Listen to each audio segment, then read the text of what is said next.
It's NTA Tuesday Live, and I'm Cyril Stover. Tonight, Tuesday Live will focus on the role of traditional rulers in nation building. We'll be talking to some highly revered traditional leaders across the country, and we'll be examining where we were, where we are, and where we're heading. But before we go into the discussion proper, let's get to see this report from correspondent Mariam George Jitubo. Royal Highness, the traditional ruler of Jiwa, Idris Musa, receiving homage from the Igbo community under his chiefdom. Traditional rulership in the pre-independence communities keep to the laws and norms of the society, and the governance of the traditional rulers created mutual relationship between the citizens and the leaders. This was an indication of strong concern for community development, as the traditional institution relays government's policies and programs for the growth and development of the society, all for the peace and overall well-being of the citizens. With independence, traditional leaders have had to play a significant role in the social, political, and economic lives of citizens of the country. They are defined as local elites who derive legitimacy from custom, tradition, and spirituality. While their claims to authority are local, traditional leaders are also integrated into the modern state in a variety of ways. The position of traditional leaders between state and local communities allows them to function as development intermediaries. They do so by influencing the distribution of national public goods and the representation of citizen demands to the state. Furthermore, traditional leaders have the power to coordinate local collective action, influence, adjudicate among conflicting individuals and groups, as well as oversee land rights. They also promote peaceful coexistence among their subjects, regardless of tribe, religion, or political affiliations. If you want to get peace, everybody in your kingdom or your chiefdom should be taken as your brothers, the same. Lack of understanding, tribal sentiment, religious sentiment is the backward of peace. We always talk to our subject and they listen to us at this very level, that whatever they will do, they should conduct themselves as ambassadors of our domains, so that they don't create any problem that will ignite problem in the country. Research reveals that the roles that traditional authorities can play in the process of good governance can broadly be separated into three categories. First, their advisory role to government, as well as their participatory role in the administration of regions and districts. Second, their developmental role, complementing government's efforts in mobilizing the population for the implementation of development projects, sensitizing them on health issues, promoting education, encouraging economic enterprises, inspiring respect for the law, and urging participation in the electoral process. Thirdly, their role in conflict resolution. It is also worthy of note that the role of the traditional rulers in accomplishing stable democracy is very crucial for the peace and development of the nation, because traditional institutions hold sway in all the societies and assist the government to provide actual dividends of democracy to the general populace. Because before the traditional rulers were heads of the government of the respective domain, they were the law and jury. In my own hierarchy here, we have district head, we have the village head, and we have the ward head, who they are always working towards making that their domain are peaceful. And on the other side, again, for administrative convenience, we have appointed tribal leaders that also be doing things according to their own culture and tradition, purposely to make the whole place peaceful and everybody go about his normal business. Being a traditional ruler, we are under the payroll of government. It is your duty to see that you harmonize your community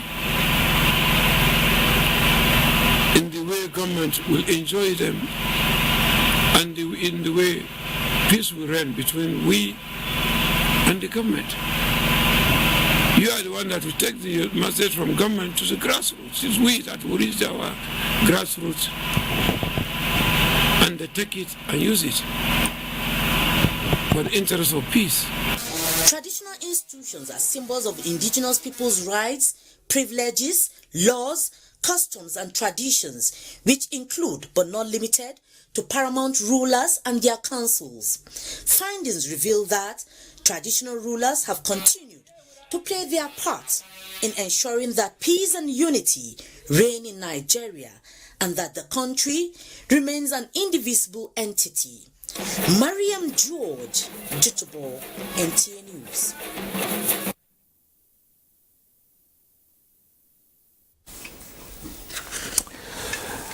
Well, that report sets the tone for tonight's discussion.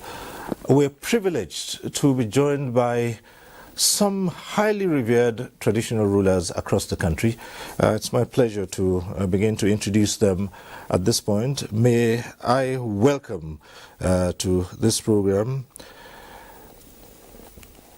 His Royal Highness Alhaji Yahya Abubakar, CFR, the Etunupe and Chairman, Niger State Council of Traditional Rulers and Coordinating Chairman, National Traditional Rulers Council of Nigeria. He joins us from Bida, Niger State.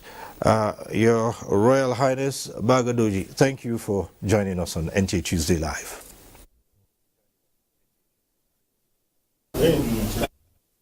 Let me also welcome to this program the Oni of Ife, His Imperial Majesty Oba Adeyeye Enitan Ogunwusi Ojaja II. He joins us from Ile-Ife. Also joining us tonight on the program His Royal Highness Justice Sidi Mohammed Bagi, Emir of Lafia and Chairman Council of Chiefs, Nasarawa State. He's a retired Justice of the Supreme Court. He joins us from Lafia. We'll be privileged to also have with us His Royal Highness Malam Ahmed Nuhu Bamali, CFR, the Emir of Zazzau and Chairman Kaduna State Council of Chiefs. He joins us from Zaria. Your Royal Highness, we welcome you to NTA Tuesday Live. Let me also introduce His Royal Highness King Apollos Chu, OFR, the Egbere Emere Okori and One in Chair the 10th of Eleme Kingdom in River State. He joins us from Port Harcourt. And also joining us tonight will be His Majesty Igwe Chibudem Iweka Eze Iweka III, the traditional ruler of Ubusi. And we're hopeful that he'll be with us on tonight's discussion. At some point in time, the program will be interactive, and that means you can join in the discussion in the studio, but when it's that time, we'll remind you of the procedure and the process. For now, we'll begin to raise the issues with the Royal Fathers who have joined us for tonight's program. We'll start off by understanding the cultural and historical role of the traditional institution and the traditional rulers as it was before and where we are today. And so let's begin by first asking His Royal Highness, the Etunupe, to put in perspective for us the role of traditional institutions, their historical and cultural role in the past, and how it has been along the time. Your Royal Highness. Cyril, compliment of the season, and we are glad to have you with us this time around, and I will thank you immensely for organizing this forum, which actually concern our institution, that is the traditional institution. You might have known that, yes, this institution has been on even before the independence, many centuries back, even before 1914, for the amalgamation of our constitution or Nigeria. The institution has been playing its role because we are the custodian of customs and tradition. The institution goes back to time immemorial. We should start from basic home, where you have a father and mother and the children. So this is a sort of a natural administration growing up from family unit, from the family unit to a small cottage, from cottage to a village, from village to a town, and town to cities, and even to state and the nation. So it is like a root. The traditional institution is rooted in our day-to-day life right from the time immemorial. So this institution has been very, very much owned even before the coming of the British adventurist who came to Nigeria to come and colonize the country. We have been administering our people through this system. You know, remember we have, even during that time when they came, we have what we call native authority, whereby the emirs, chiefs, obas, obis, they play a very, very fantastic role in terms of administering the welfare, the security, and all endeavors of women within their areas of jurisdiction. Emirs, obis, obas, chiefs, they are the leaders of the community. They lead their communities in the various sectors of women endeavors. So it's a long-standing institution, administratively, well, with a good network of knowing who is who in the community, know what anybody can do. And also, if you remember, we usually say that we are the closest authority to the people. You know, this traditional institution. We are very much close to our people. We know what they eat. We know their way of behavior. We know how they dress. We know their characteristics of human being, how they live, and differ from one area to the other. Where you see an Igbo man, the way he behaves is different from what how someone is behaving.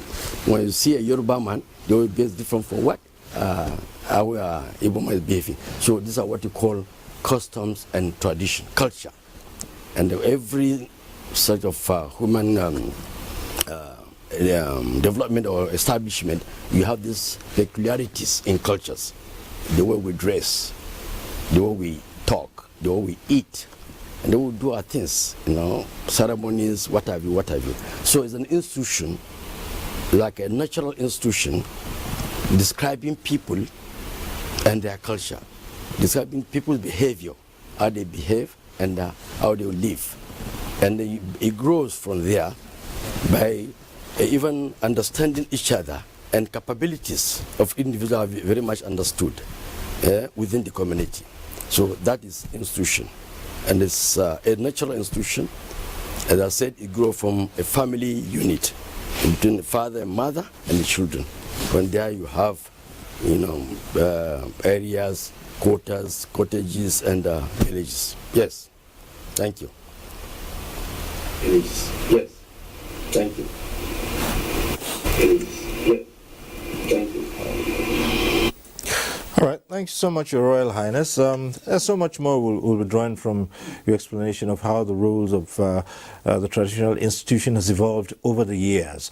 At this point in time, let's go over to Zaria, and so we'll link up with His Royal Highness Malam Ahmed Nuhu Bamali, CFR, the Emir of Zazzau, and Chairman, Kaduna State Council of Chiefs. Your Royal Highness, it's an honor to have you join our program tonight on NTA Tuesday Live. Well, it's one of those nights we have decided to take a look at what the traditional institution means to this country and how the traditional rulers can impact on the lives of the citizens, especially when it comes to nation building. And easily one of the things we'll ask Your Royal Highness is how much of a role have traditional rulers put in developing society over the years, and if they're still playing that important role these days?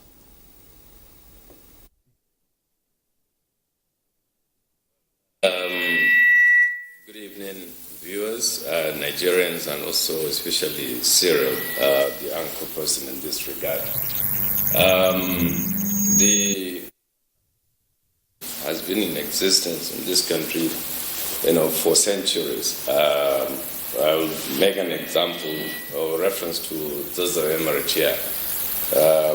Prior to 1800, there was a kingdom, Zaria, and this kingdom, it was one of the Hausa states that had been existent for almost 700 years before the coming of the Fulanis in 1804 under the Sokoto Caliphate. And that's when our ancestors, came to this land, Zazo and places like Kano, Katsina, Sokoto, and other places. So the Fulani rule, lasted for a century or so, from 1804 up to about 1903, when the British came. There was a perfect, system of administration in this part of the world. The Sultan was the supreme leader. We had the emirs and district heads, village heads, and it was a very perfect, system of administration under the Islamic Sharia system. And then when the British came, around 1914, there was amalgamation of northern and southern protectorates. And that's how, even at that time, the British, because they saw the importance of, the system of administration in this part of the country, they decided to, govern through indirect rule, not direct rule, by taking over the system, because it was a perfect system. It was working perfectly well, and there was no problem at that time. So based on that, there was kind of, two systems, going side by side. And then, of course, up to 1960, when we had our independence, when the British left, then we came to another system of administration. After the British rule, we had so many successive regimes. So if you look at it, all the while, at least from 1804 up to this day, we have the traditional institution, and then of course the administrative, the government side of that's the government, of the day at various times, and they were working, harmoniously. But you see, after the independence in this country, the role that the traditional institution was playing, was tactfully, removed, from the institution, because in the past, immigration service was under the traditional institution, even the judiciary, almost every aspect, of life, you find it was working well. But today, you are now saying that, the traditional institution should be even domiciled under the chairman of a local authority, who has only 2 years, to stay and then, leave, which means there is no sustainability or continuity in the system.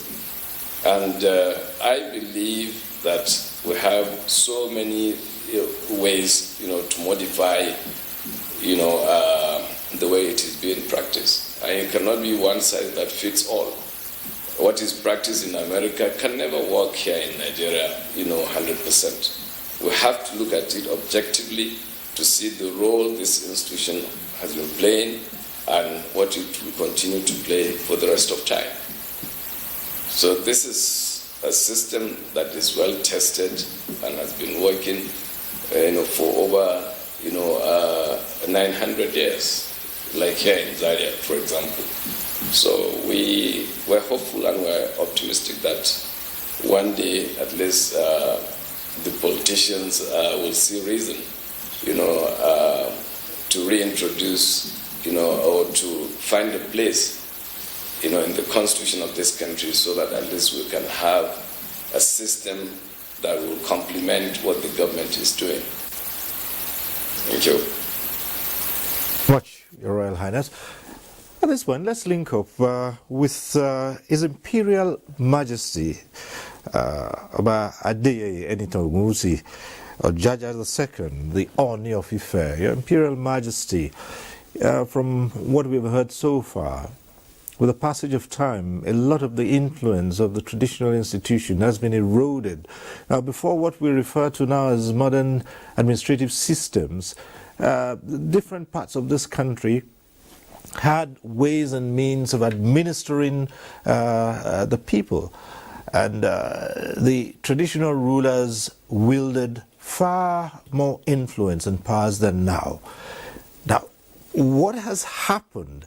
Is it that in the rush to get accustomed to foreign systems, it was deliberate to place the traditional institution behind, or is it as the nation has evolved, the traditional institution no longer has an important role to play in administration and other matters? How did we get where we are?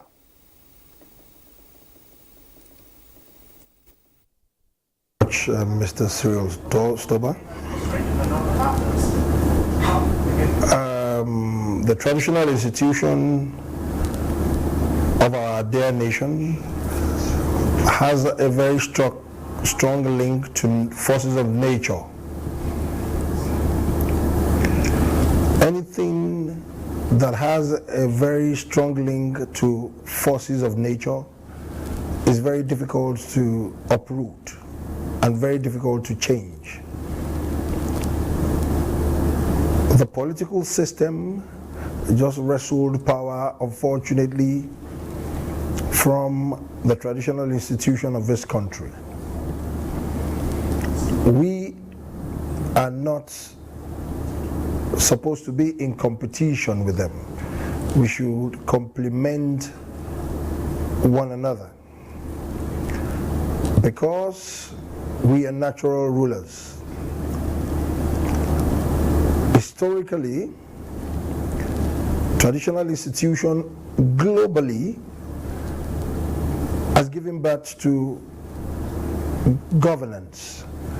Democracy came out of traditional institution. Administration and administrative ways of governance all over the world came out of traditional institution. Nigeria is not an exception. From our story, we all know the history of our pioneers.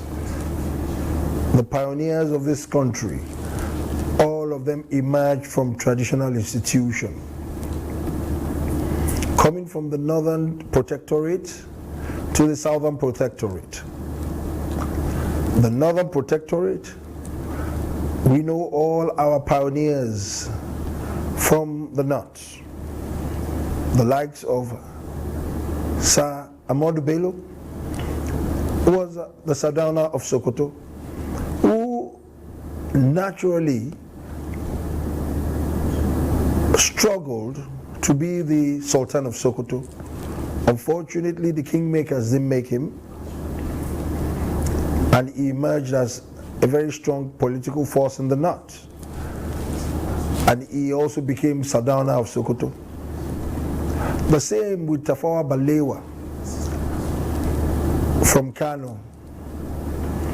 If we go all the way to the Southern Protectorate, in the Northern Protectorate, my brother Monarch said earlier on, the colonization that happened in Nigeria, they used indirect rule. In the Southern Protectorate, they couldn't use indirect rule. They used all sorts of means of fiat to govern in the Southern Protectorate because of cosmopolitan structure of the Southern Protectorate. So traditional rulership and institution emerged as a natural cause. It's very difficult to stop the sun from shining. It's very difficult to stop the rain. And it's even very difficult to stop any forces of nature to emerge. And that is linked to even our Creator. There is always a structure of leadership and followership. So Nigeria, linking to all our pioneers, they all emerged out of traditional institutions. The question I ask all the time, why is it that everybody that is aspiring in the political scene, they always come to the palaces of all traditional institutions?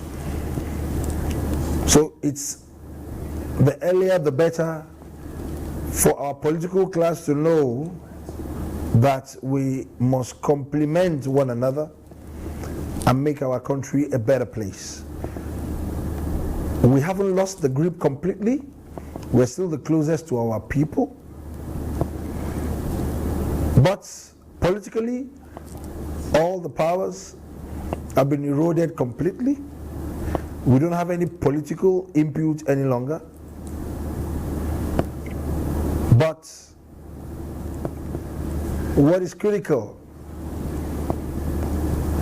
all the forces that can make a nation to grow resides with the traditional institution, because we are the closest to our people. We know the good, the bad, and the ugly. So therefore, it's about time for us to continue to complement one another. From the Southern Protectorate, traditional institution came from the first Governor General on the throne where I sit on. Also, all over the southern part of this country, all traditional institutions are very powerful and they still have good grip of their people. The issue is not to mix it with political aspiration. The issue is to always look inwardly for the service of our people. So, if we look at outside Nigeria, the Middle East is still a traditional institution that is putting structures in place, and those nations are growing rapidly. Everywhere in the Middle East, because they have the service of their people and it is not tenured based. So we can have a very good mix in Nigeria. So the better the government realize that they need to carry us along, the better for all of us as a nation. Thank you very much. Majesty, yes,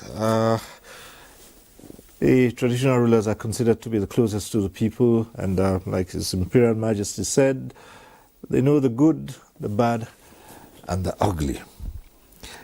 And so we, at this point, go over to His Royal Highness King Apollos II OFR, the Egbere Emere Okori and Ode Ncha the 10th of Eleme Kingdom in River State. He joins us from Port Harcourt. Your Royal Highness, thank you for being with us.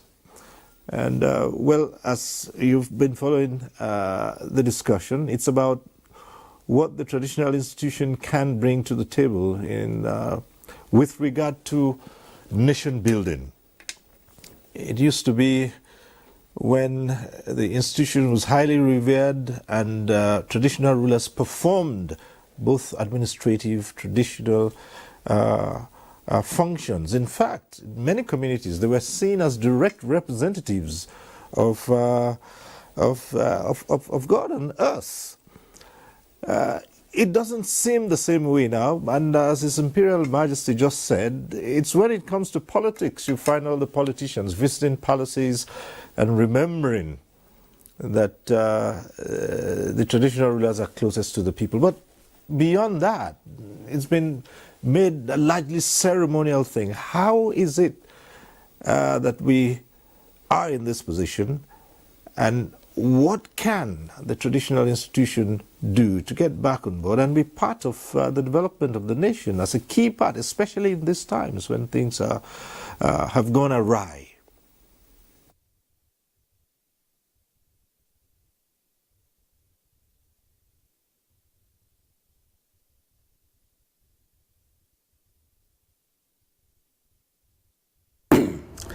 Thank you, the moderator. We are where we are today. My phone is off. We are where we are today, and it is not new to us. The problems of our varied domain, our state, and the entire nations. I still believe that politicians have more to do in strengthening traditional institutions. They have to understand that we are not a rival to them, that we are there to give them all necessary support.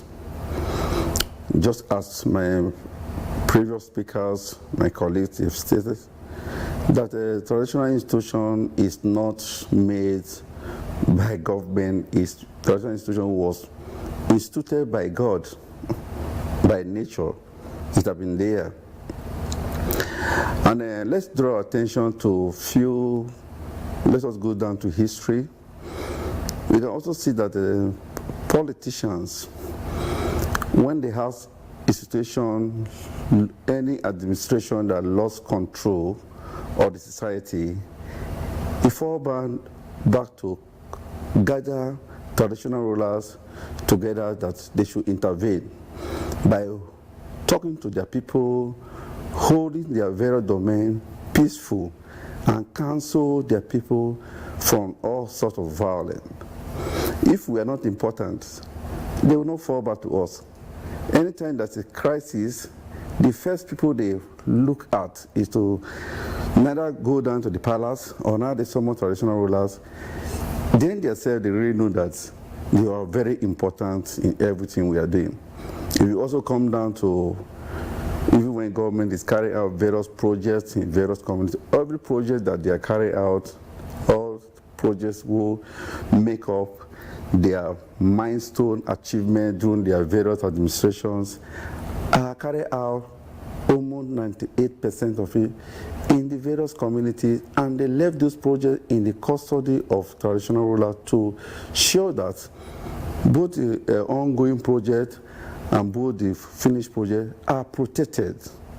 We have various roles that we play in securing improvement, development in whatever government, whatever thing that we can find out that these are the things we can count on, that these are the development we are able to achieve from the independent deity to the traditional rulers have various roles to secure that. They always leave those roles to our custody that we should try to protect it.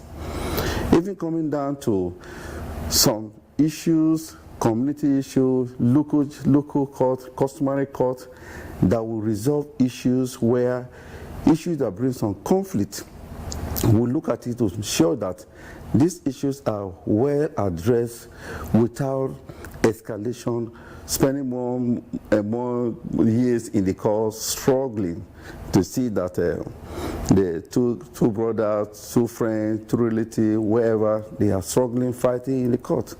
But if that issue comes down to the palace or the court or police or individual summoned to the court, or they are referred to the palace, we resolve those issues in less than 2 days. In some cases, few hours, it is resolved. The matter that could have taken almost a year or two in the court, or even go to appeal. We play all level of vital role.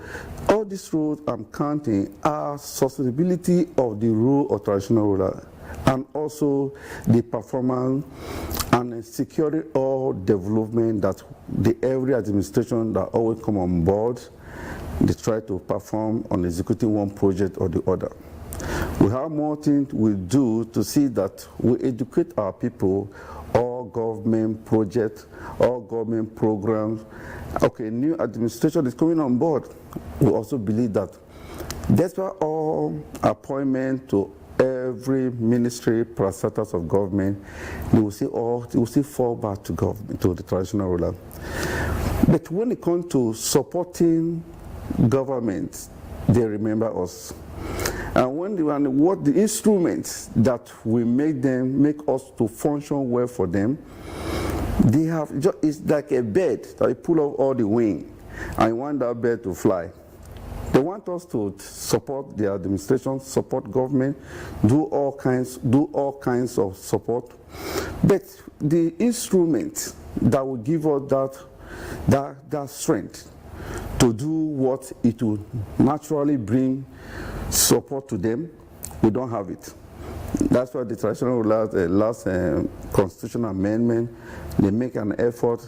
House of Reps have passed the bill of strengthening them. The Senate, we are on the Senate, which they are still working hard to see that we still have the bill to include us in the Constitution of Nigeria. So we have a role we are playing. So legally we'll be back up with a role that this is the functions that responsibilities that tie to traditional rulers. I just want to make the politicians, government, that we are not their enemies. We are just to support them. We are the fathers of the house. And one of the things that I always make politicians should know is that, unknowing to some of them, they are future king that after serving the public office, but eventually they could be elected or selected by their people for them to see become a king. So if they are there now for them to put in proper strength, proper structure that will strengthen the institution, when they come forward to home, when they make them a traditional ruler, they will see that they are already, when they were there, they disarmed the instrument that could empower that individual for various community to function well. They neglected it when they were having privilege to do it. So whatever advocacy we are making, we are not making for our personal benefit. We are making it because of the future and how and the future, and even them that when they fall back to the community, and sometimes they have been elected or selected, they will already have a structure that will strengthen their leadership in the future when they come. So I will really appeal that more power of traditional rulers are still in the hands of politicians, and for them to remove us from the constitution is already a disarm in us. So if they will consider the movement of traditional rulers in saying that we are included in the constitution, that will give us, put our 2 feet strong on the feet, and then when we are talking, we know we have a backup by the constitution. Now we are doing our best without any instrument, any support, any backup, no legal backup, but we are still on our own. As a father, we are not going to be angry and say because they are embarrassing us, or neither they have they not equipped us or remove all traditional instrument that was up to work with. We didn't angry. We still tolerate them that with time there will always be a moment of realization where they realize that we need to do needful to strengthen the traditional institution, which after the administration, they will still come back as our subject. I will believe that by God's grace, the new administration will come in and consider those appeals that traditional institutions have already made to the government, and consider it and actually see what they can do. And by doing that, we to enhance us to do more better than what we are doing today. Thank you so much, Your Royal Highness. At this point, let's go straight to Lafia and introduce into the discussion the Emir of Lafia and Chairman Council of Chiefs, Nasarawa State, retired Justice of the Supreme Court, Royal Highness Justice Sidi Muhammad Bagi.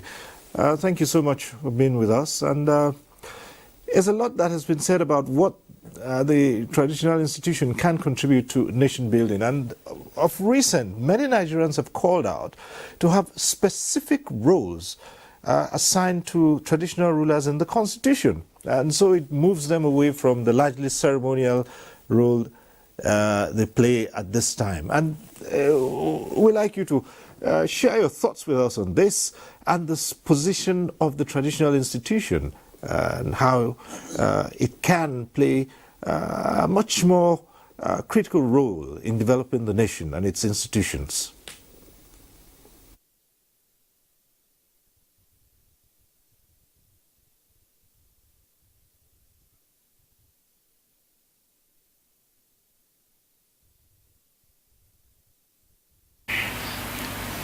Thank you very much, Cyril. Good evening, Nigerians and the viewers. This topic of the role of the traditional rulers as custodians of culture and tradition, which affects the growth of the nation, is it's in a wide spectrum. But I think that it is important for us to look at the historical fact of how it all started, how it grew, and then later, if we may suggest the fall of the position or the role of the traditional rulers, and then we examine the position where we are today, and then we think of where we should be tomorrow. Now, let's go back to the historical fact. It all started with what we can call the Lugadian logic of necessity. This was invented by Sir Lord Lugal himself in his annual report of 1904. He sent a report to the colonial administration in 1904 after examining the vastness of the colony that the British had to govern. And he realized that it was so vast, and they had very few colonial administrators and support staff that could help in managing this wide colony. In the annual report of 1904, Lord Lugard said he had examined what was on ground, and he had seen, especially largely on the Northern Protectorate, that there had existed an established order, and that the British could make use of that established order to help in administering that large, vast colony. Because what he understood from the examination is that those rulers he found on ground had a bond between the leaders and the led, those of the people that they were leading then. He understood that word amana, trust, between the people and their leaders. So I said it could be very easy for the administration to make use of those leaders and to send the message or the policies of the administration. And that's what later metamorphosed as what we call the indirect rule and whatever. Now, that was the Lugadian thought. This moved on until around the year 1922. Hugh Clifford, who was then in charge of the administration, took over from Lugard. Hugh Clifford decided that they should go into the first constitution that was written down for the administration of the colony. In it, Clifford decided that he was going to include the traditional rulers that they were using for whatever they call it, the indirect rule or indirect administration, into the Constitution of 1922. And at that time, some roles were determined in the Constitution for the traditional rulers, and of course, a large portion of it was left for the colonial administration. But what became clearer was in 1946, when Richardson, who took over from Hugh Clifford, decided that some form of, because of agitations and so on and so forth from the elites of those days, to establish what can be referred to as an orderly government with different strata. Richardson, in the 1946 Constitution, decided to create what can be referred to as a bicameral assembly, having a House of Assembly probably of elected representatives and a House of Chiefs, which was supposed to be like a mix of it. That was for Northern Protectorate.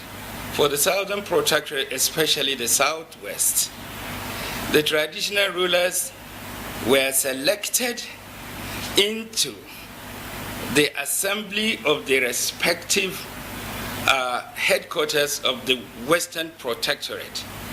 And then some of them were given opportunity to sit at the Protectorate of this, the Assembly of the Center, which you could represent as the Senate. Some traditional rulers were given opportunity to sit in that so-called Senate, and they had rights, privileges, the right to vote, and the right even to propose motions. Now, those were at that level. At the peripheral level, some duties were assigned to the traditional rulers. They took charge of the basic local administration. They named that in Richardson as native authority. The traditional rulers now became the head of that native authority. And they were given specific role of what to play. They were in charge, firstly, of the environment. They took charge of the environment because that was very important in order to secure the land. The traditional rulers were asked specifically to take charge of the forest area, look after the forest so that it can be properly manned. If your forest is properly manned, it will not give way to any strange behavior around the forest area. And then when you come to the internal factor, the traditional rulers had the responsibility of taking charge of some of the basic administration that the colonial masters had contemplated to establish. They were the head of the native authority, which includes education, which includes the prison service, and they were to render some quasi-judicial duties. So the traditional rulers started playing direct rule in the administration and governance, because the colonial administration and those of them that were in charge could not have had the opportunity of coming down to that basic level. So the traditional rulers were the head. They were the ones that were directly in charge of the native authority. Now, after Richardson, Macpherson came with his constitution in 1951. Macpherson, especially with respect to the Northern Protectorate, the Southern Protectorate maintained a balance of a mix of the traditional rulers and their respective assemblies. They sit together. Some of them were nominated. They were not elected like the elected representatives, but they were nominated by the colonial administration, and they sit there and had voting right and could participate in all political activities. Now, after the Macpherson, what happened was that changes began to emerge because of the elites that were fighting to secure the independence of the country from the hands of the colonial masters. So there was this conflict and lack of distrust between those ones trying to establish the independence of the country and the traditional rulers. So it grew like that constitutionally after Macpherson. Roberts came with his constitution. I will just limit it. Came with his constitution 58 to 60, which was supposed to be the constitutional, which was to take the country to its independence. Now that was where the problem came in. With the Roberts Constitution, the role of the traditional rulers started going down completely. It was there in all the other subsequent constitutions, Littleton, and then of course Robert himself.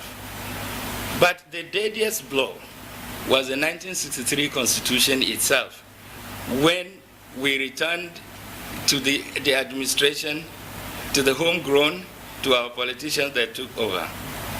They took away whatever was left of the role of the traditional rulers with respect to the legislature, and left, especially in the northern part of the country, the traditional rulers to continue managing the native authority. That spanned up to the change of government of 1966. Then, from then on, the role of the traditional rulers in direct governance ceased. It started going down from the fact when the reforms of 1967 happened. Judicial power was taken away completely from the traditional rulers. The Alkali court or the Emir's courts were abolished completely. In its place, the area courts and subsequent courts came in. But again, the worst of it that happened was the reform of 1976, the Advocacy report, which changed the entire structure, removing the hands of the traditional institution completely from the governance of the native authorities. Advocacy's report took away those powers, and that was the first of its kind, introducing executive powers, possibly to elected officers to govern the local authority. And that was the beginning of the problem of the country. When the traditional rulers were in charge, right from the time of the Lugadian days, every system was working correctly. Especially the native authority, and especially at the local level. Now, after the reform, when the politicians took over from the traditional rulers, then the problem started. All of those institutions that were established and had standard, because you can compare the standard of the schools in Nigeria at that time especially at the peripheral level, at the primary level, they are as good as you going to a primary school in the UK or in the US. That was the time of the traditional rulers. But when the politicians took over, things started falling apart. I'm sorry, but that is a fact of life. It continued like that.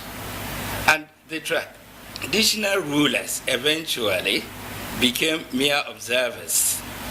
They were only expected to complement whatever policy that the government had established.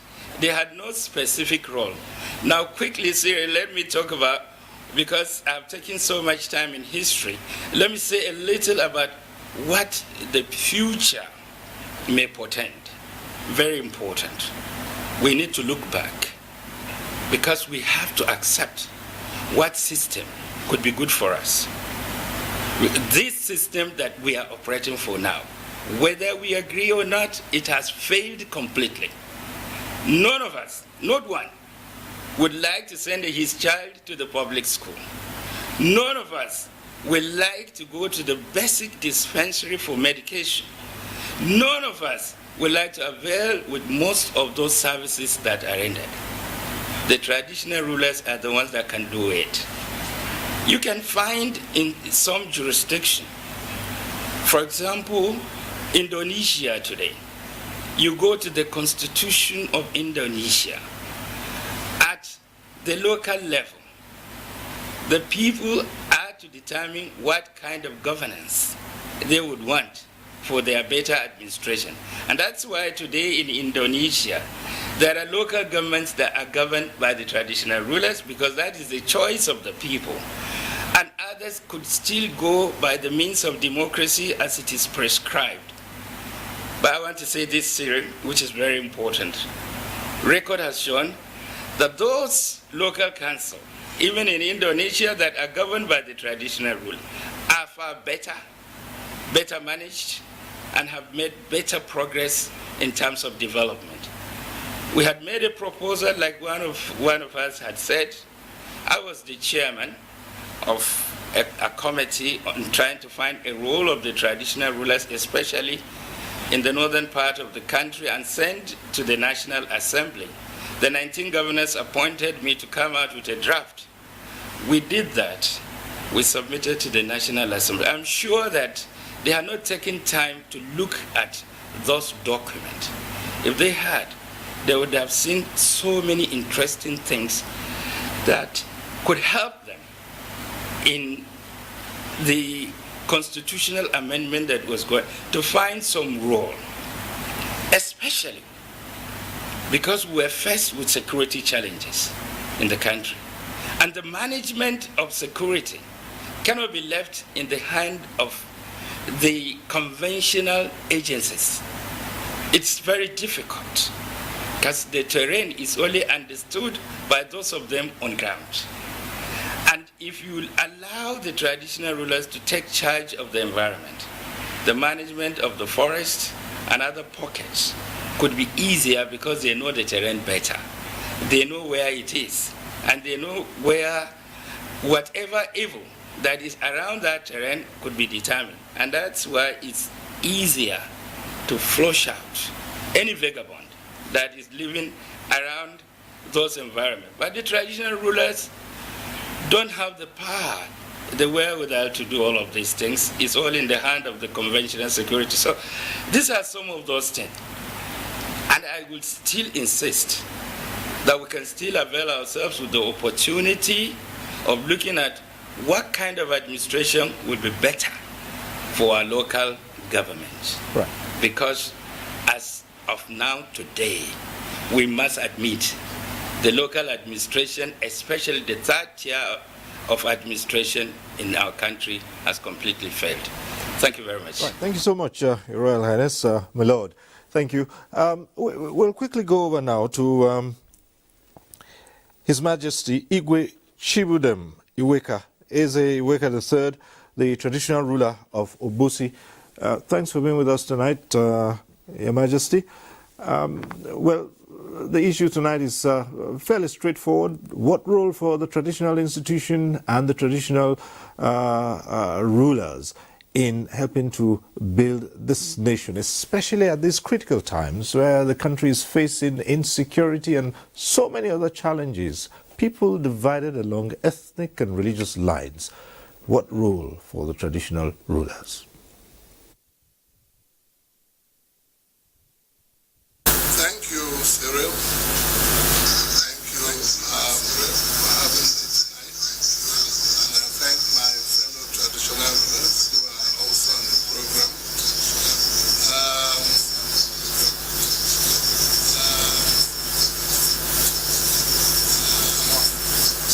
Thank you.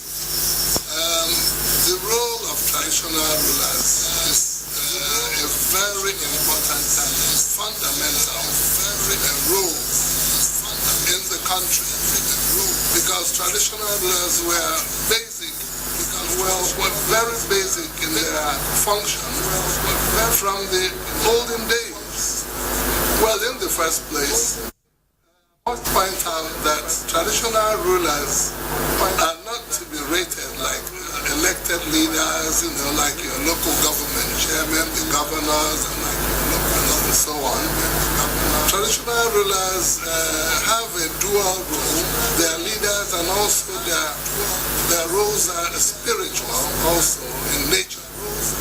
Because every traditional ruler that you talk to must have had some very peculiar, spiritual experiences before they finally got to the throne. And that tells you that there is something fundamentally, spiritually consequent, in the role of traditional rulers in our society. And it is unfortunate that traditional rulers are no longer supported by the government to play the necessary roles that they ought to play, because of the stripping of their powers in the past. You must know that between 1920 and 1960, traditional rulers were the ultimate rulers.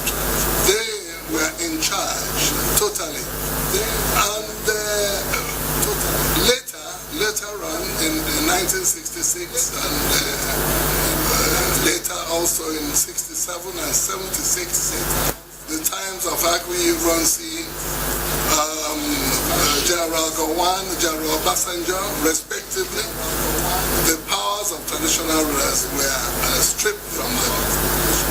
And it has really affected the society so much, in the sense that if you think about the function and roles of traditional rulers from the olden days till now, you will find out that with the stripping of our powers, the powers of our ancestors who were also traditional rulers, you would know that if traditional rulers were not important to the people, to the masses, and even to the government, by now our functions would have fizzled out into obscurity completely. Because if you look at how the masses still react to traditional rulers, you will know that the masses still respect traditional rulers. They still hold traditional rulers in reverence and hold them as spiritual leaders and leaders that they can look up to. Leaders who are there for life, not just for a tenure. Therefore, most traditional rulers are very mindful of their conduct. They are very mindful of their reputation. They are very mindful, we are mindful of how we conduct and take care of the affairs of our communities.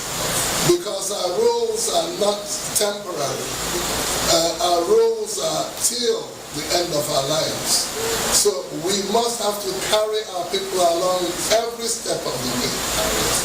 You see, traditional rulers now are not supported by government the way they should. Most of the traditional rulers are on their own, more or less. They have to play the roles of leaders. They have to fight insecurity in their domains. They have to listen to their people, try cases. Traditional rulers are stampeded on daily and weekly basis by their people because the people still depend on them to guide them, to pray for them. Therefore, the businessman, the man on the street, even the politicians, all come to traditional rulers to get their blessings, to get their guidance, to get advice from them. And that will tell you something, that there is something fundamental about our roles. Therefore, the government must have to give that recognition to the traditional rulers. We are reaching out to the committee, the Constitution Review Committee, to do the needful, to do the right thing. Because actually, you would know that even the government is losing. We are undermining. We are underused. We are not operating optimally the way we should because of lack of support from the government. So it has to be a thing that the government must look into this thing for the good of the masses, for the good of government, for the good of everybody. Now, for instance, when there's a crisis, traditional rulers swing into action. We call our people and they listen. Despite the stripping of our powers, our people still listen to us. They still respect us. And that is something to be noted by government. Now, I remember the time of NSAS, when things happened and everywhere was practically a total breakdown of law and order. Our law enforcement officers were attacked, they were hoodlums, took over the entire operation that the youth started, and then everything broke down. What happened? The governor of Anambra State at the time called us, we traditional rulers, and said, do something. And we did. We swung into action immediately. I remember one of my colleagues, the Igbo of Ogidi, I remember he and I, because he's a close neighbor, our closest neighbor was is late, passed on to the ancestors. We swung into action. We went out on the streets. The youth of our entire local government came out en masse. There were hundreds of youths behind us, and then we marched to a certain square where we addressed hundreds and hundreds of youths and asked them to calm down. Please let the hoodlums stop. You are the youth who started this thing. Enough is enough. And now it has been taken over by hoodlums. So we want you now to swing into action and quell this thing. And they did. They listened to us. And that is something to reckon.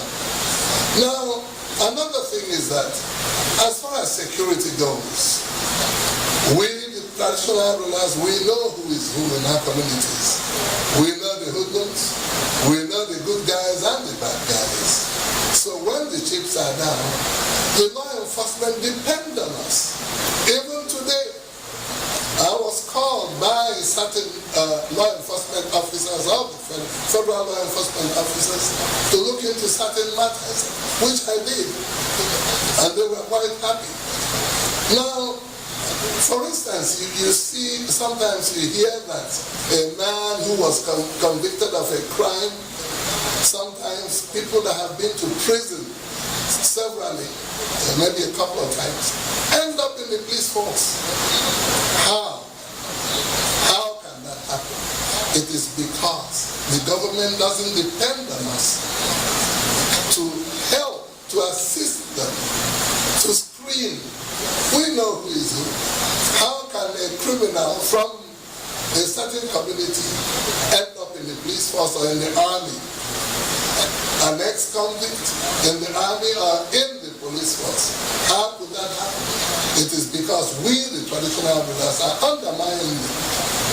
We are not given the correct recognition that the society needs. So I think it's something that the government should look into seriously so that things will begin to work well.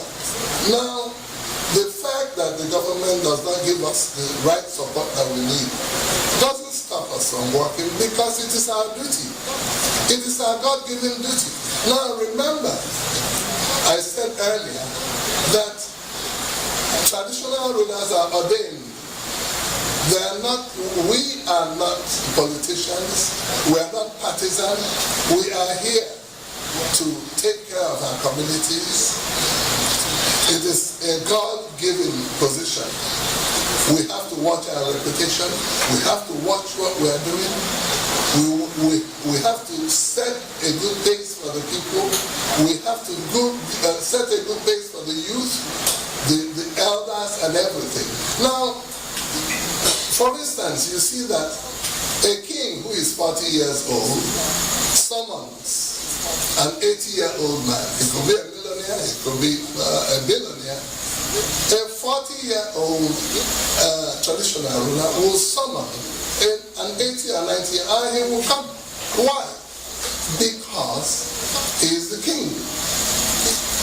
It's not the 40-year-old man that he's looking at. He's looking at the position, because a traditional ruler is taken as someone ordained by God to take care of his people, to lead his people, just like it was in those ancient days, in the biblical days, in the times of old. So, I think the government really needs to review.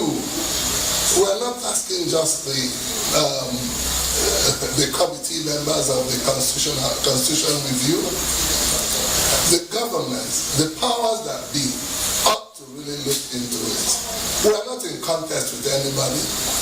We are not competing with the local government chairman or the governor, or no, we are not. Our role is cut out, especially for us, because it's a God-given assignment, and we carry it out with integrity, with honor, and with dignity. Therefore, it is something that ought to be neglected. Now,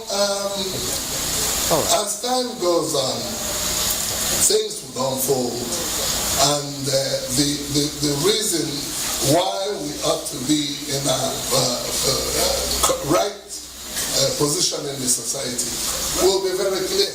I think it's clear already. So we must continue to strive and reach out to the government, to the committee that's in charge of the Constitution, to do the needful. And that is the right thing to do. Thank you so much. When it comes to insecurity, you will see that traditional rulers have been killed a lot. Many have been murdered. Now, according to an SBM report, between 2011 and 2021, 53 traditional rulers have been murdered, and many afterwards, many after 2021. Why is that? Because we are engaged, we are involved. We cannot sit in our community and see crime going on and we don't do anything about it. Most of our traditional rulers are engaged in crime fighting, engaged in seeing that there's peace. The people that were given, our powers were more or less given to, was local council. Because before the local council, before the traditional rulers were, after the traditional rulers' powers were taken away, after the powers of the traditional rulers were taken away, it was given to the local council. Now today, what does the local council do for the masses within the towns?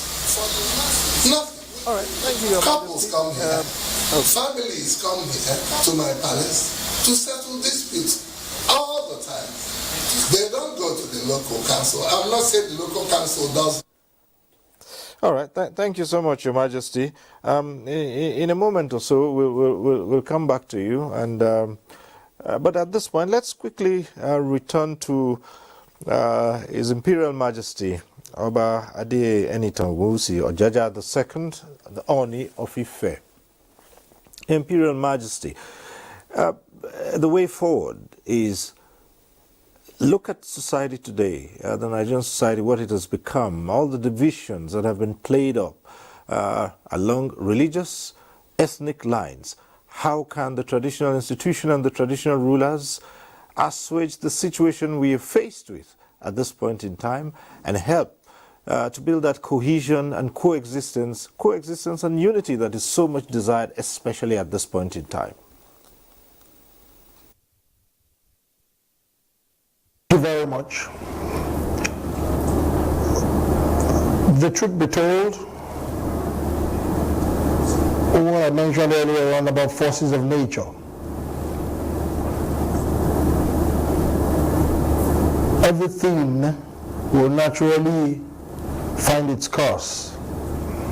Traditional institution is not designed by anybody. It's not man-made. It's a very sacred structure. So for us to profess solutions, we don't take sides as traditional institutions. If you go to the north, I've gone there several times. I was with Emir of Zauzau recently, but Christians in Kaduna and even Yorubas living in Kaduna came out to show profound appreciation of the leadership of the Zauzau Emirates by the Seriki of Zauzau. Same for me. Either you're a Christian or you're a Muslim or you belong to any religion, we are seen to be father for all.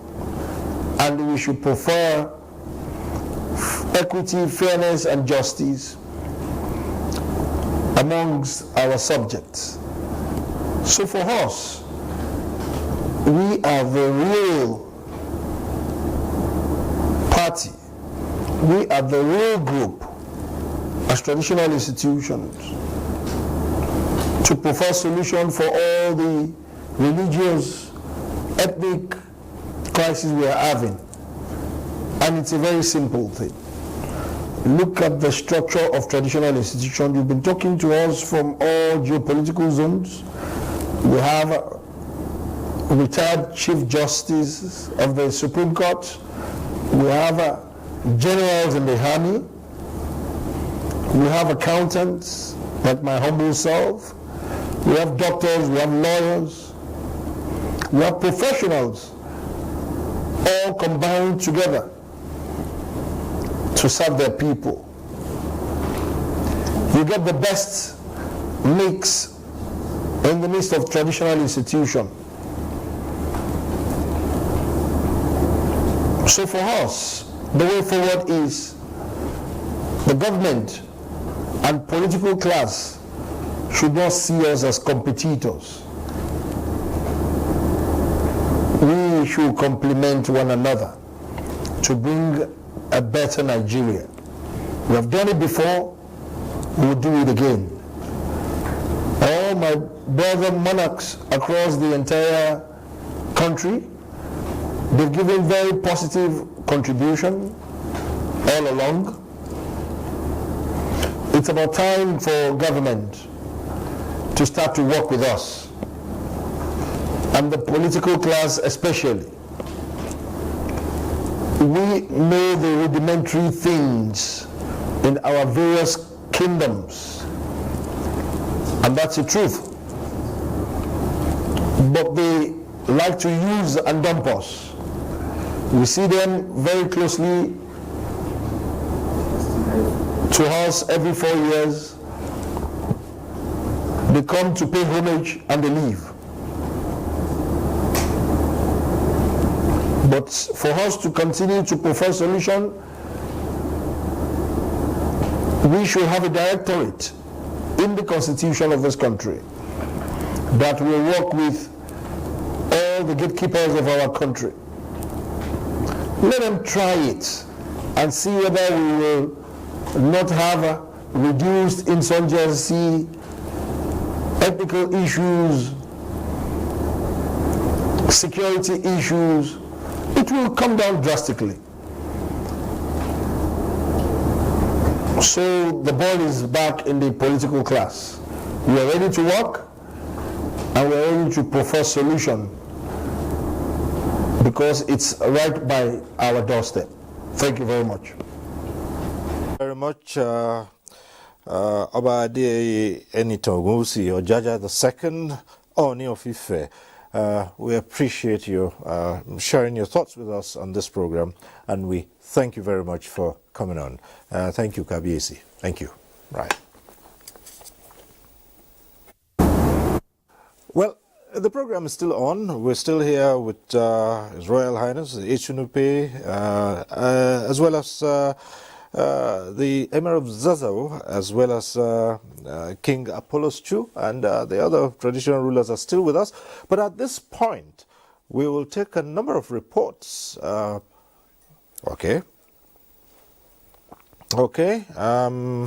We'll see if we can step down for a while and still return to the Emir of Zazzau, and then at this point, Your Royal Highness, it's about the same issues we put to the Oni of Ife a few moments ago. We find that the country is now at a stage where citizens are polarized along ethnic, religious lines, and most communities in Nigeria is a mix of people from different parts of the country.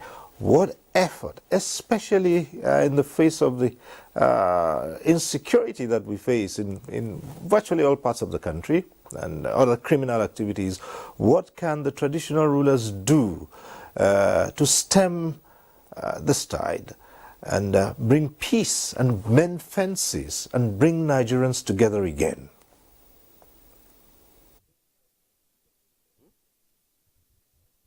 Thank you very much, Cyril, for this question.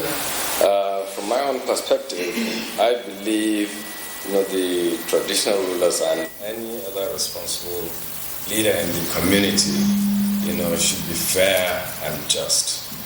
Because if there is fairness, equity, and good conscience, certainly, the issue of banditry and also religious intolerance will be scaled down drastically. For example, my domain, that is Zazzau Emirate, which includes Zaria, Kaduna, and several other towns. You can say it's a mini Nigeria because we have all sorts of ethnic groups in Zazzau Emirate. I believe we have close to 200 ethnic groups in this state, that is Kaduna State. But significantly, in Zazzau Emirate, we have so many ethnic groups in Kaduna town as well as in Zaria. Almost all the ethnic groups we find in Nigeria. But you see, the foundation for peace is to embrace everybody, is to accommodate and give level playing ground for everybody. Yes, we have institutions, within these communities, and these are national institutions. We have the university, Ahmadu Bello University. We have the aviation school. We have the military. Heavy presence of military in our state. So if you don't give, opportunities to people who decide to stay in your domain, certainly, you'll be found wanting. And certainly, these people will go into rampage at some point or the other. Or even my constituency, my people, the Fulanis. I'm a Fulani man. I'm a very proud Fulani man. And I do not see any reason why, Fulanis should be stigmatized. And that's the reason why in Zozo Emirate what we do, we embrace all. We give opportunity. If you were here, yesterday, you'll see close to 1,000 Fulani men, for the Durbar, the Hawandoshe, in front of the palace here. It was unprecedented. We had close to, or even over 1 million people, for the Hawandoshe here. But it was done peacefully. Nobody was attacked. Nobody, was molested. And it's just about being fair and just, and also giving the same equal opportunities to people. And then certainly, people will listen to you. With a phone call, yes, you can assemble everybody here. And then, of course, if you give the rules of the game, and then, of course, you don't enforce it, certainly it's a foundation for anarchy. So we appreciate, the role of the state, especially in degrading, banditry and intolerance and extremism, by, some people in certain quarters. But at the same time, it's a collective responsibility. That is the essence of being educated, so that you apply, the education, or the knowledge that you obtain, from school, and then reach out, through your contacts, to see how you can accommodate each and every citizen within your community, regardless of, religion or ethnic affiliation. So I think that is the way forward for this country. We have to be patriotic as Nigerians, and then, of course, you can stand anywhere and be elected in Nigeria, and also have access to a good governance and also a dividend of democracy. So I believe it's the way forward. And Nigerians are not particularly concerned about, who is there as a leader, but, they are particular, about, who will bring, food to the table. That is more important than, who occupies a certain position. And most of these issues are orchestrated by the elites, not by the common man in the street. So I believe, if the leadership, all of us at the leadership position, if we're sincere and upright, certainly the followers, the followership will be, they'll take a cue. And if that is, if you show that you're sincere and honest. So I believe that is my position. Thank you so much. Again, let's bring in His Royal Highness the Echunupi at this point in time, and a lot has been said about a constitutional role for the traditional institutions, and we know that as the Emir of Lafia told us a short while ago, recommendations had been made to the National Assembly on what to do, and that's the 9th Assembly, which, by the way, is winding down shortly. But if we might just ask Your Royal Highness Echunupi, what has the National Council of Traditional Rulers done? How far have they gone in bringing this matter to the 9th Assembly under the leadership of the Senate President Ahmed Lawan and the Speaker Gbajabi Amila, about how important it is to involve the traditional institution in governance and other matters so as to move the nation forward?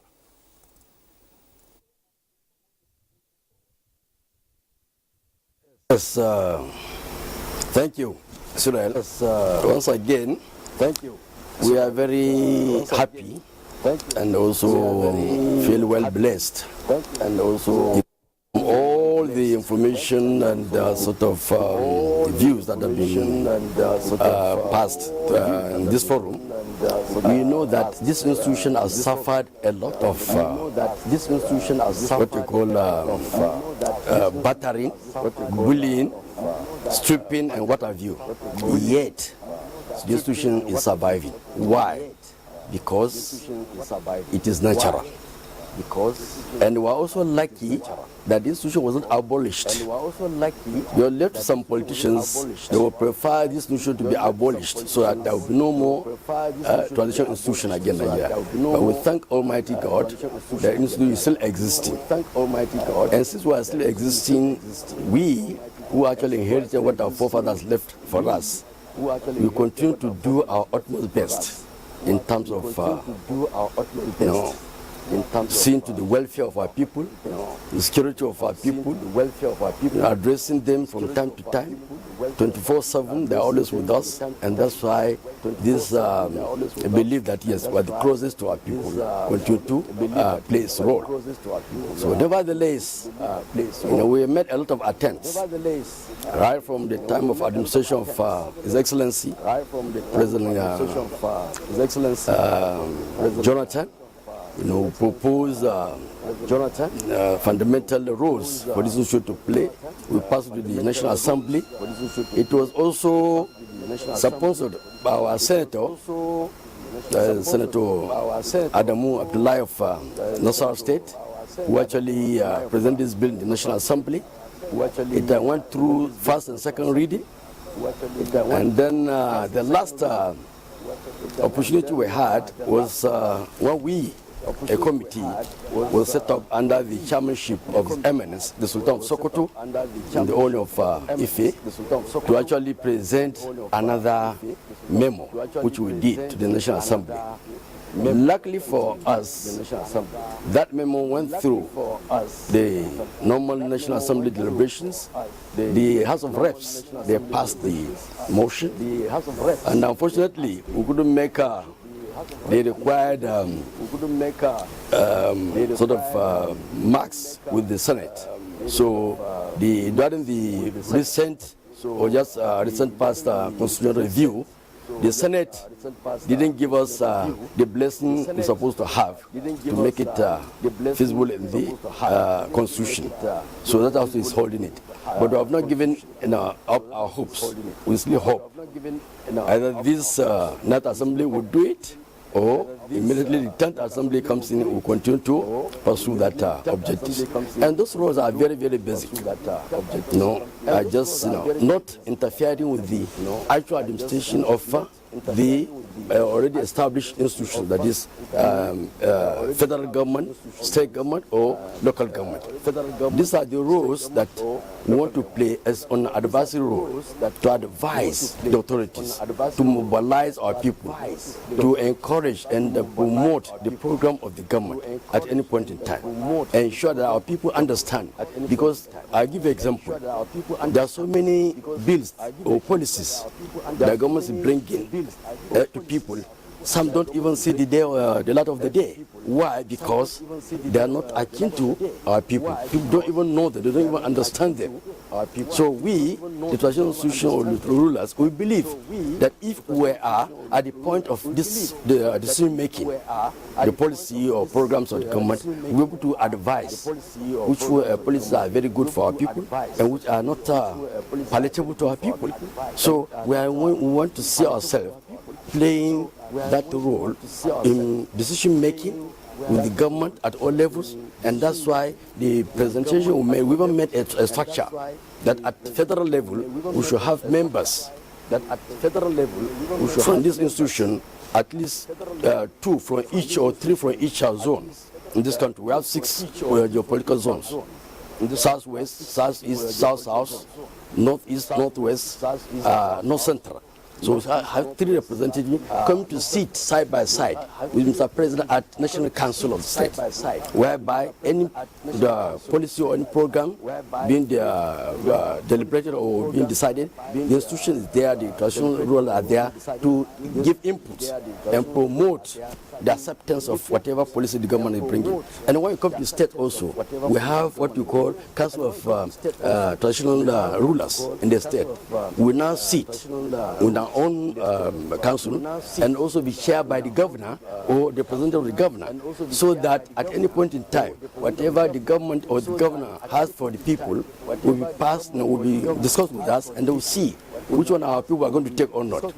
And also come to local government level, also have a council of chiefs sitting side by side with the chairman of local government council to advise them on what to do, how to do it, and what will be palatable to our people, for our people to actually embrace. So these are the roles we are thinking that we should be part and parcel of the system, so that whatever the government has for our people will be able to decide it, will be able to advise them, and ensure that the people also embrace it and promote all the programs of the government. So these are the rules why we're not actually competing with the politicians. Unfortunately, some politicians feel that maybe we want to usurp their powers. No, that's not have been our attention at all. All if you go through our memos, you see that advise, mobilize, bring forth, or promote government's policies. That's what we're after. Not taking the responsibility of the governor or taking the responsibility of a chairman. No. We want to advise them, because we know our people best. We know what they want, what will be good for them. I'll give you an example. There is this policy on this healthcare program, whereby I think a program came up that we should establish all the rural areas should have healthcare centers. Now they start building structures all over the villages and cottages.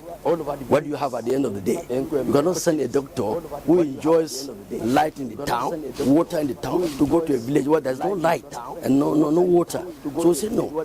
Had they been put into this program, we advise the government that if you have money, you have resources to establish 100 health centers, we advise establish 50. Health centers. Equip these 50 with necessary facilities like water, electricity, and what have you.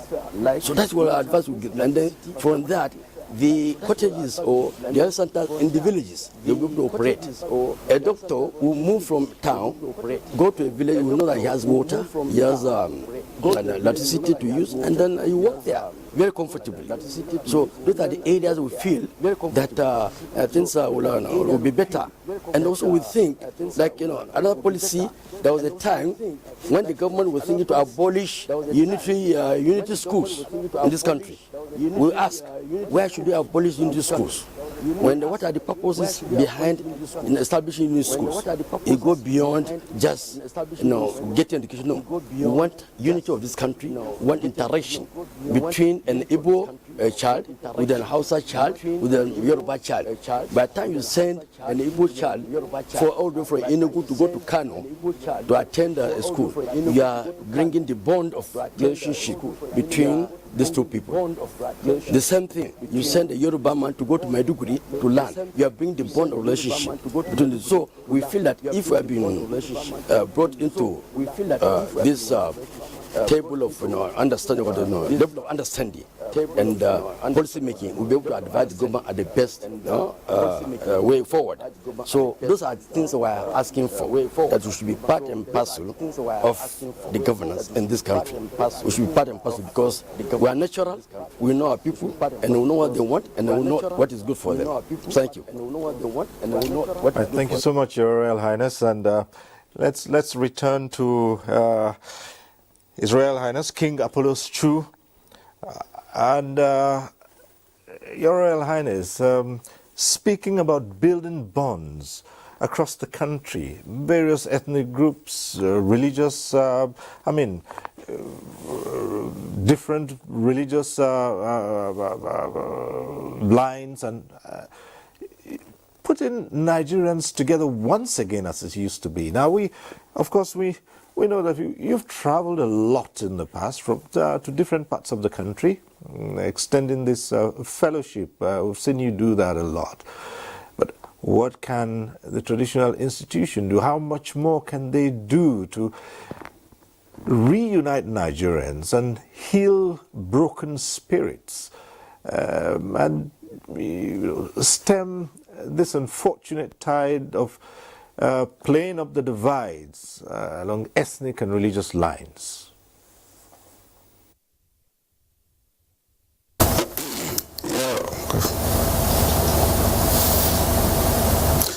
Thank you.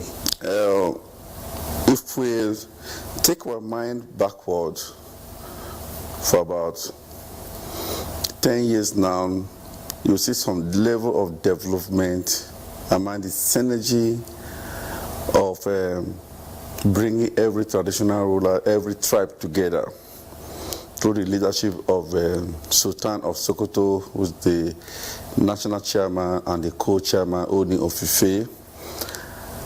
We see, formally, you can't really see traditional ruler be on one umbrella across the nation, coming together under one umbrella. So, by their strength and other contribution, support of other members of traditional national council, have actually bring everybody together, where it gives that room of closeness and eradicate that level of sentiment, tribalism, discriminations that was existing, which also boiled down to a lot of religious violence in the north, even some part of the south.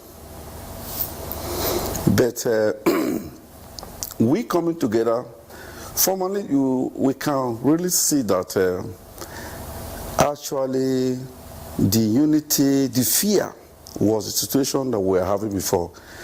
There's a great sentiment where the northern man, the Hausa man, the southern person will see Hausa man as a different person, the Hausa person see the western man as a southwest as a different person. Those collaborations were known there.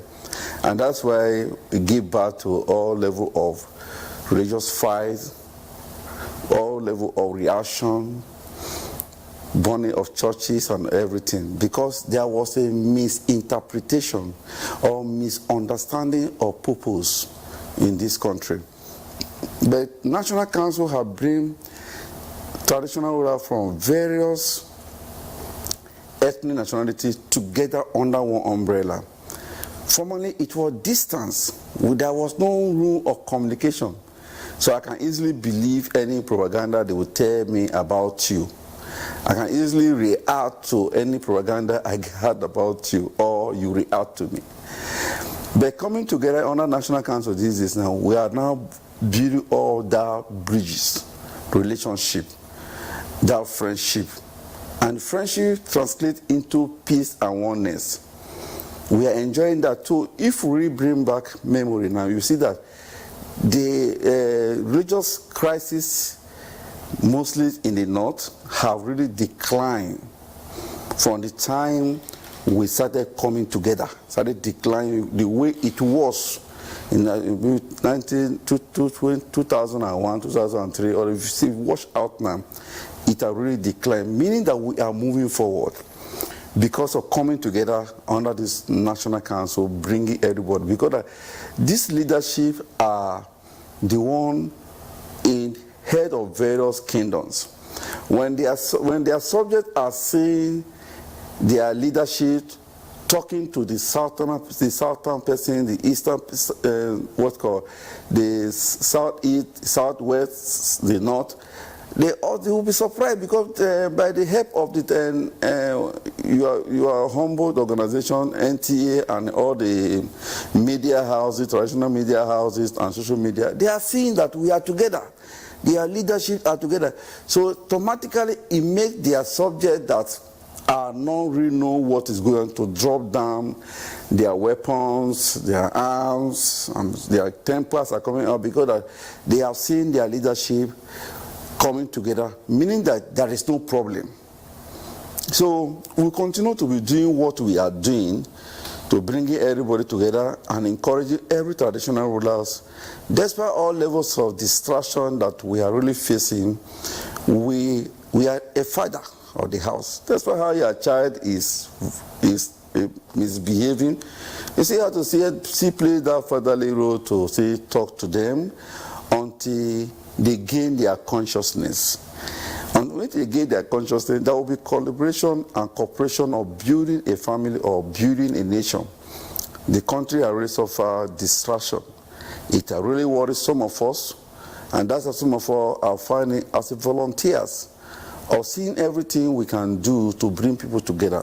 When people are talking together, I will also make you to understand that coming together in National Council are not sponsored by government, are sponsored by our self-effort to see that this is what we can't sit down at home and see everything falling apart. Falling apart to our own feet, to us. So we own responsibilities. The politicians are not giving us the necessary attention that we actually require from them. Does not going to weaken our strength of taking our responsibility that God has given to us. We have a role. And by God's grace, gradually, there will be, with prayer that we are praying, with meetings, communicate of our recommendation of every meetings we have. Our communication always come about advices, our opinions, how things can go where. I believe that even now, some of the government, this particular administration, gives so much attention, have tried this in the federal level, actually giving some level of attention of traditional ruler than before. But most times, most of the things we suggest to them, sometimes they reply, most times they attend, from the presidency, they attend our meetings and also give us, hear from us, and also give us their own advice and opinion. Meaning that where we was before and now, there are a lot of progress. And if we continue to push on that way, one day with our prayers, there will be a very be an administration that will actually pick up to really strengthen us the way we should be and what we should do. That time is coming.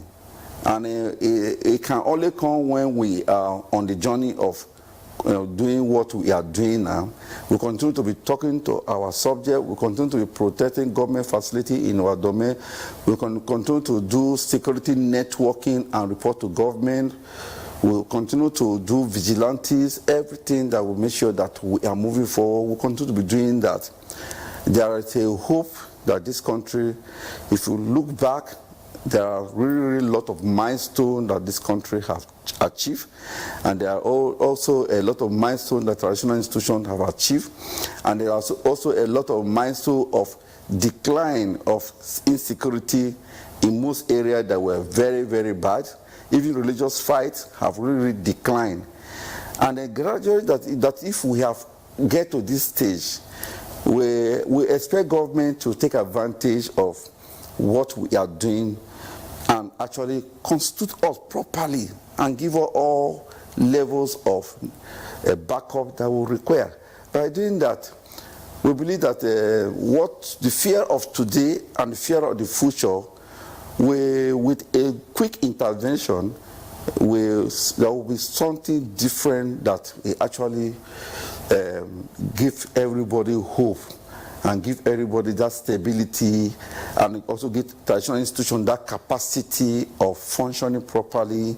It will come. It will not end. It will not end the way it's going on. I'm seeing progress. That's a progress. By God's grace, the National Assembly, which is the House of Reps, have already passed the bill. We have achieved that. The Senate, with 10 numbers, we are short of 10 votes, so that's why we didn't get it. That means that for National Assembly to pass the bill is a milestone, and they will not give up. That means that there are some of them who have realized our proposal, our plea, They have realized it.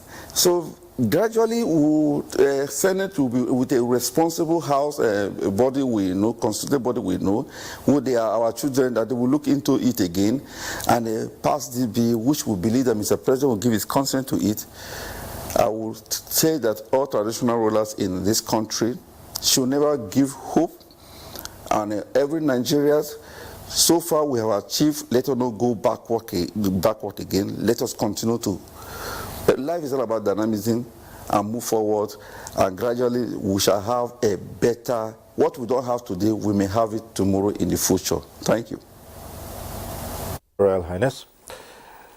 Well, another aspect of tonight's topic that I would like to look at, nation building, has to do with the huge youth population that Nigeria has. And so, let's go on to His Royal Highness, the Emir of Lafia. And as Nigeria moves on with building and with developing and building its institutions, the huge youth population is out there. And a lot has been said about what can happen as a result of the high rate of unemployment and what we see now as globalization, certain values which have been eroded in society and people picking up foreign values. And now I'm talking about the position of family units. And my question here is what the traditional institution can do to bring back those values, those traditional values, about raising children in the proper way to become adults who would not depart from doing the right thing, because it's those you raise today who are going to be the leaders tomorrow and who would be responsible for putting out those policies that might either make or break the country.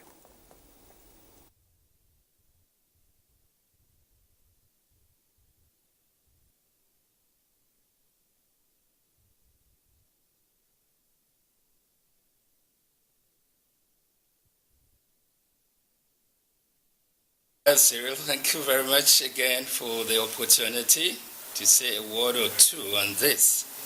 Now let me start by talking about some of those things that possibly might have affected us and took us to this position where we are today. We begin to examine some of those prejudices that were used, especially for those of them in the field, those of them outside, the politicians, and those of them who had the opportunity or who want to are seeking for opportunity to govern the country. It started from there. Prejudices were used, ethno-religious, and so on and so forth. And believe me, the most vulnerable were the younger ones, which are supposed to be the assets of the nation, because the nation will depend on how much of those value you can drive from those youth who are expected to be the drivers of what will take us to tomorrow. Now, some of these things were used just to divide us. So we found ourselves fragmented on those lines. And those were the literature, the wrong literature that were passed on to the younger ones. And when it came in, it started from affecting our family structure. We are one people. We are a people that were found on trust. We lost that word trust. We are a people that you can say, I did mention something, I like always to talk about history. I mentioned something that the colonial past found in us. They found some bond between those in authority and those of them that they had opportunity to govern. That was very interesting to them. And because of that, they found it easy to give back trust to us. It is that we have lost. This single word, trust, between us all. And because trust is lost, we don't seem to give so much trust to one another, which is very, very fundamental. There's no way it could happen if what is there is distrust between us. If we can work on this word alone, trust, it will bring us back together. We must trust one another. It will divide us and had continued to divide us up to the peripheral level, up to the last level, the family level. This is because people don't seem to trust one another, don't seem to believe in one another. But we must do that. The youth of a nation is its greatest treasure. There is nothing that a nation can be proud of other than the value of its youth, because it is the youth that will drive us to tomorrow. And what will the nation do is to pay more attention to those youth. For a long time, some of the policies have not favored the younger generation of this nation. I had spoken at different fora on this. We may need to take a deeper look at even some of the system that we are operating that had remained with us for a long period of time, which has not given sufficient window to the youth, open opportunity for them, open new vistas for them. In the world today, the youth are not left to go on to formal education, going to the universities or the polytechnics or other tertiary institutions to obtain certificates. The world has gone beyond that. What the world is heading to us is how far you can be able and manage to develop skills from the value that you have, and that is the youth of a country. Grow them towards developing skills that they can use that for self-sustenance. Very important. Forget about emphasis now on certificates and so on and so forth. We must pay attention to developing skills. We have seen potentials. In fact, I had the opportunity of attending about 3 different expos, scientific expos that were organized by the Federal Ministry of Science and Technology in this country. And I have seen the potentials that some of the youth of this country have that can take us from where we are to somewhere else. But I always say that the whole affair, the whole event, ends up with the expo there at the Eagle Square. After that, nothing is done to go beyond that. We could do better than where we are. But the most important thing that we have to do, very important, is to pay more attention to our teeming youth of this country. This is a country today that can depend on its youth for anything that will lead us to whatever kind of development that we want of this country. We are a country that cannot today talk about, like other countries of the world today, still think about expatriate quota, still think about needing a support to come from. We have all that. The Almighty has given to us, and our youth are capable. But what is lacking in us is the desired attention to give to our youth. Giving them this opportunity, open the window for them, train them to become skill owners, not to think of depending on any structure that is already in existence. Nobody thinks about it now. It is no longer relevant. Government are no longer the issue. Public service is no longer the issue. But what can you do with your hand? What can you do with the brain that the Almighty has given to you to turn today into a better tomorrow. That is where we are. So we can do a lot in this country. Forget about training the youth and then gearing their mind towards the fact that they could still have opportunity of going through a career either in the public sector, even some of the private sector. Today, the private sector is geared towards what you can do with your hands.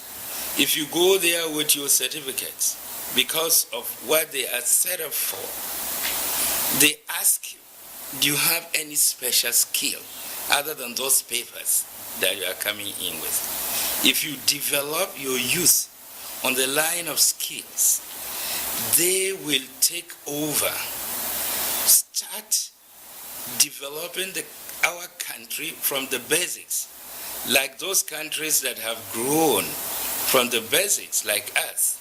Look at where China is today. Look at where Singapore is. Look at where the others who were like in the same class with us and have moved from where we are to maybe a first class. It is because they were able to make the best of their youth, mobilize them, change their orientation, open new windows for them to think of what they can do for themselves, what they can do for their country, not what their country can do for them. So very important.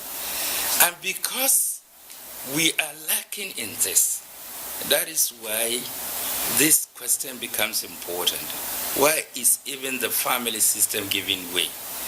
The family must give way because these idle youth are no longer relevant to their families, because they no longer contribute anything, upkeep, or whatever the families will need them for. So we need to do a lot, and I think we can do it. And it's not a very expensive affair. It's an affair for attention. It's an affair for better focus. If we can change our focus, forget about all of those immediate needs, think about the tomorrow of our youth. Sure, we will get started. It's not too late for us. Those that have gone might have gone far, but it is not that we cannot catch up. We may start the journey and may meet and may not meet them, but we're on our way to another world. But I think that it's very important, and I'm asking, especially the coming administration in this country, to please pay special attention to the teeming youth of this country. Look at them, change their orientation, and then also try to examine those structures that are there. The public service, especially. People stay too long in service in this country. They stay too long in service in this country. Please let us examine this fact. Even the years carved out for career in the public service is rather too long for the kind of society that we have today. Public service should give you an opportunity, should only be like a training ground for you to go outside and see what you can do to contribute to your country. If the tenure in service is reduced, people will continue to go, and the youth will be coming. It is like going into a journey, a routine journey.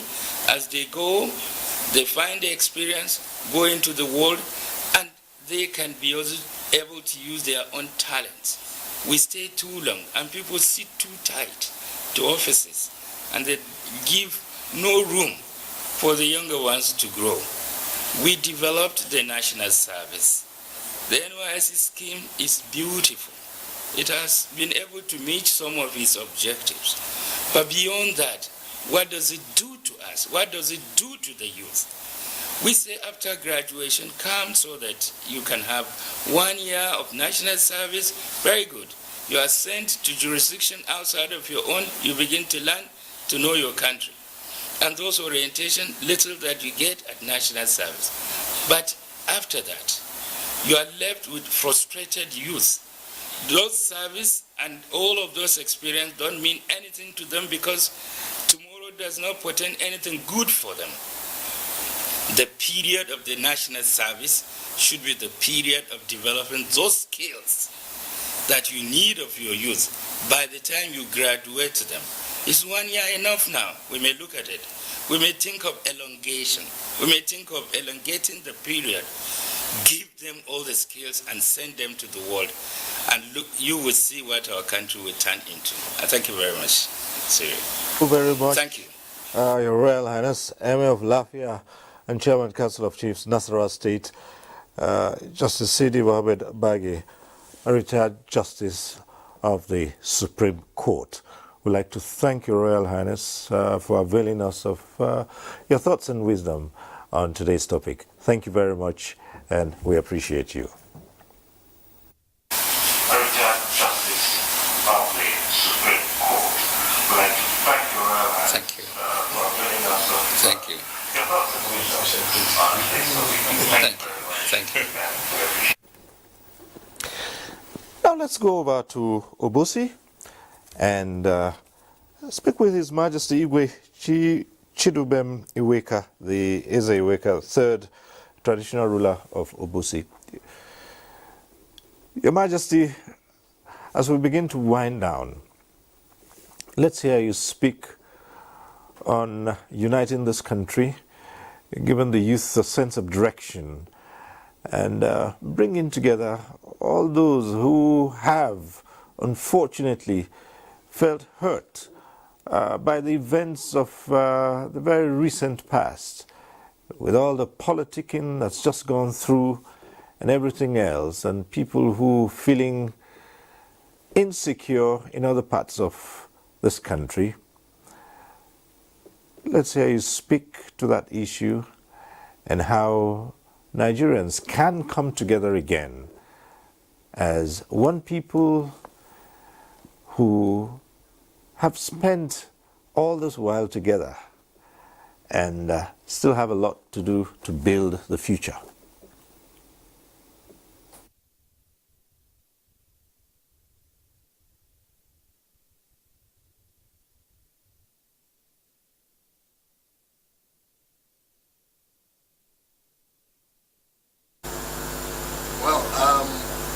Thank you, Cyril.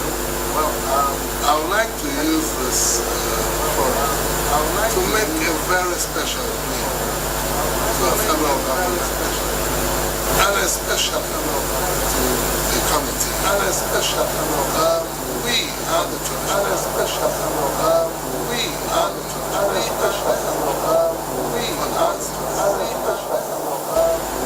we call on the federal government to give us our rights back. So it's been over 40 years since our rights were stripped from us, the time of our predecessors, and we are still suffering it.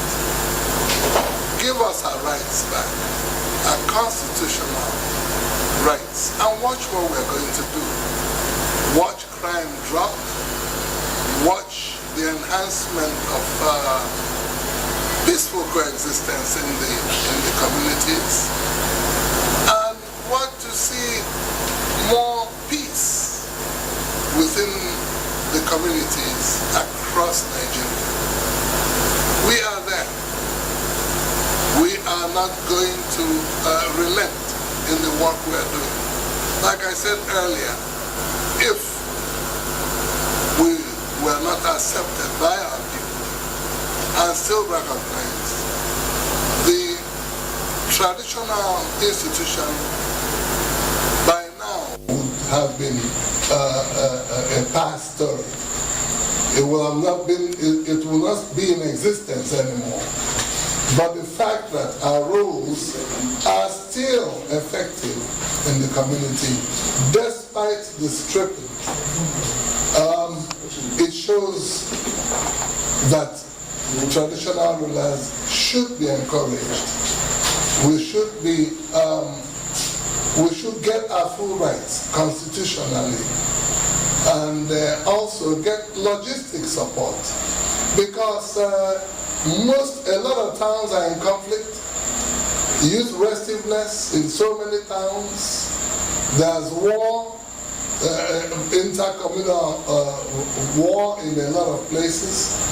And the traditional rulers have to go and source for help from different people, from individuals and sometimes from friends who are outside the community, who also recognize the role of traditional rulers, and the traditional rulers should be supported because it is a God-given right. We are still in control of the towns, of our town, of various towns. We're in control of the age grades, in control of the clubs, the women's groups, in control of the youths, control of the different stakeholders of the town, and we have their support. Therefore, the government should give us our rights. There's insecurity all over the place. In my town, for instance, we are suffering a lot of cultism, a lot of drug dealing and peddling and killings, young men killing each other and all that. And all these things fall on traditional rulers and the police to work against all these vices. We need support from the government. Without it, things will continue to go bad. Now, there are lots of youths in the community who wouldn't have gone into crime if they had some kind of vocational opportunities. But because there are no such opportunities are far-fetched for them. The economy is bad. Things are very rough for people. A lot of families cannot feed even twice a day, not to talk of 3 times. Therefore, a lot of these youths going into crime would not have gone into crime if things were good for them. Peer pressure has become a very terrible factor, a very terrible phenomenon, because when things get too rough, some of these boys cannot innovate. They cannot do something for their lives or to create one thing or the other to do to get money other than to commit crimes, because that's all they know. This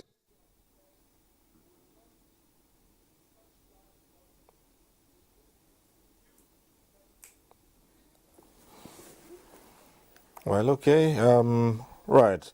Thank you so much, Your Majesty. Igwe Chidubem Iweka, Eze Iweka III, the traditional ruler of Obusi, would like to thank you and acknowledge your contributions to this program. We appreciate you, and we do hope we might come to you sometime soon for more fatherly and royal advice on moving Nigeria forward. Once again, we'd like to appreciate you, and we thank you for being part of this program. Unfortunately, at some point there, we had some issues with the sound from Obusi, but I think it was a lot better in the opening part of the program. So at this point, we'd like to thank you so much. I'm sure that His Majesty can hear me now. We thank you so much, and wish you well. Thank you so much. With just a few more minutes to rounding off tonight, let me go over to Bida and once again ask His Royal Highness, the Echunupe, to avail us of his closing thoughts with just a few minutes to go. Your Royal Highness.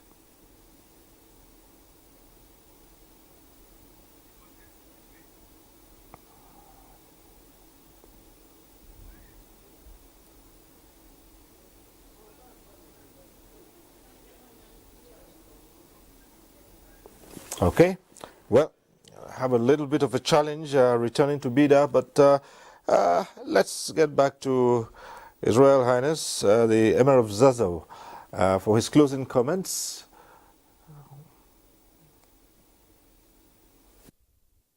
Thank you very much, Cyril, for the opportunity given to us. My, last comment is the traditional institution, should be given a clearly defined constitutional role, which I believe will support, the system of government that we have in place today in Nigeria.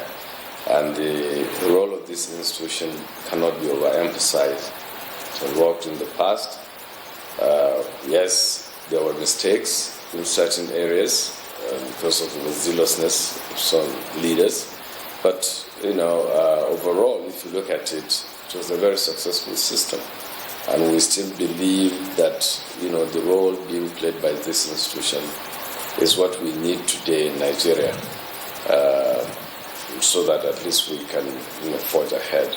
So with this, I'd like to, call on the political class, to look inwards and see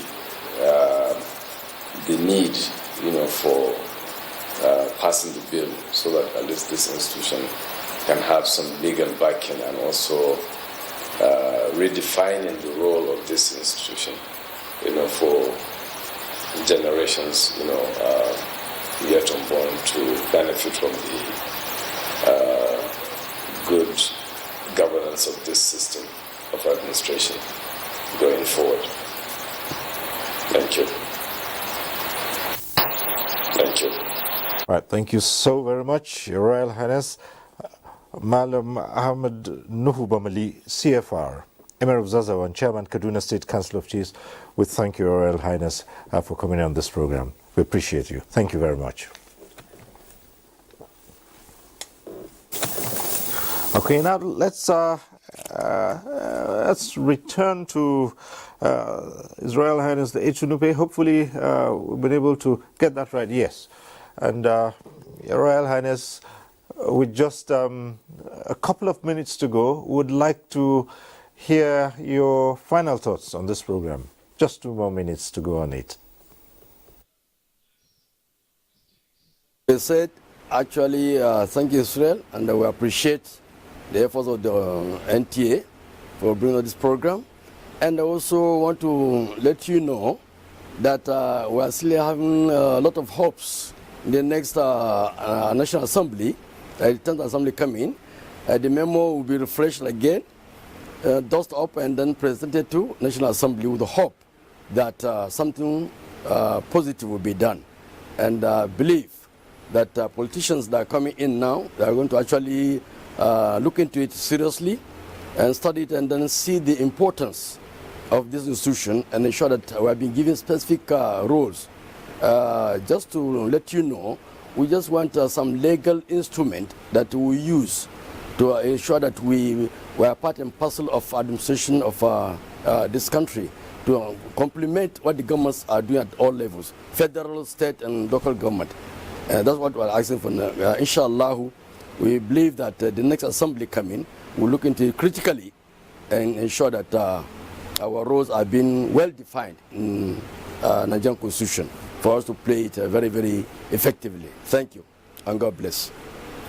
And we also like to thank you very much, His Royal Highness Alhaji Yahya Abubakar, CFR, Echunupe, Chairman, Niger State Council of Traditional Rulers, and Coordinating Chairman, National Traditional Rulers Council of Nigeria. We appreciate you. Thank you. And for the last word, and we link up with King Apollos II OFR, just to thank you very much for being part of this program. We appreciate your contributions, and we do hope to seek more of your royal and fatherly advice in the very near future. Yeah, thank you so much. I will really appreciate you people for what the NTA are doing. People need more orientation, creating more awareness of day-to-day happenings. It will go a long way. People should not feel that Nigerians are not worthy people who a lot of regard. You have so much regard in our mind.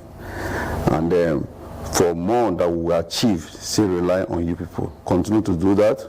You will have a hand of applause from us already. You will have more. And a politician should not have anything to fear. No cost for alarm. We are not coming in. We are not there. We are not demanding relevancy or demanding a rule or traditional ruler in the constitution to challenge them. Is to cooperate with them and move this nation forward. And my last word is that to our youth and our children, mostly the young graduates and others, they should pursue their career and leave politics not yet for them to join politics. If everybody, where we are having the issue, everybody that just graduated, so want to be a councillor, want to be supervisor in the local government, want to be a committee chairman, and then you are being distorted from your purpose of what your parents train you for. So I really want them to give time to grow in their career so that this is another way of building the nation. Because if everybody go into politics, we don't have other people to take over from the civil servant and other parastatal government agencies. It will be a problem for this nation because one of the problems now is that there are so much people giving more attention in politics. Let them come back for the people why they are being trained for and grow up in the system and become whatever they want to become in the future. Thank you for every contribution you are giving to this nation. Thank you. Thank you so much. The Egbere Emere Ukuri and One Ncha, the 10th of Eleme Kingdom in Rivers State, His Royal Highness King Apollos Chu, OFR. We thank you. And it is on that note we round off tonight's program, a rather special one. As you can see, we've extended this very unique program until just a few minutes to 1 o'clock. And so we'd like to appreciate you for being part of it. It was a rare privilege hosting all those traditional rulers from across the country. Next week we'll be back with NTA Tuesday Live. I'm Cyril Stover. Continue to stay safe.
You can watch NTA International live on your TV, computer, iPad, tablet and phone.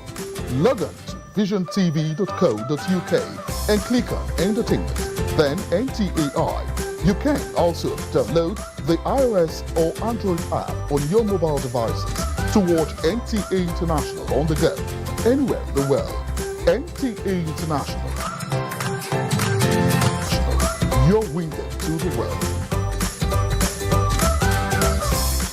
On NCC Telecom Weekly, we bring you innovations, trends, policies and stakeholders, redefining all sectors of our economy today. Here, you'll see the actors, policymakers and creativity that will shape your mind and business for growth in line with today's reality. Join us every Friday, 5 p.m. on NTA Network and on radio, FRCN Network on Fridays, 8 p.m. NCC Telecom Weekly, connecting Nigeria. Hello everyone! Proud African Roots presents a fun time for children and teenagers across Nigeria and the globe. Everything she was trying to open the I don't need a torch, I just need that. Hope you learned a thing or two from us. Showing every Saturday by 9:30 a.m. on NTA Network. It is going to be a fun time with Grandma Wura and all the Blue Table Talk with Dave and Jess. Catch you soon.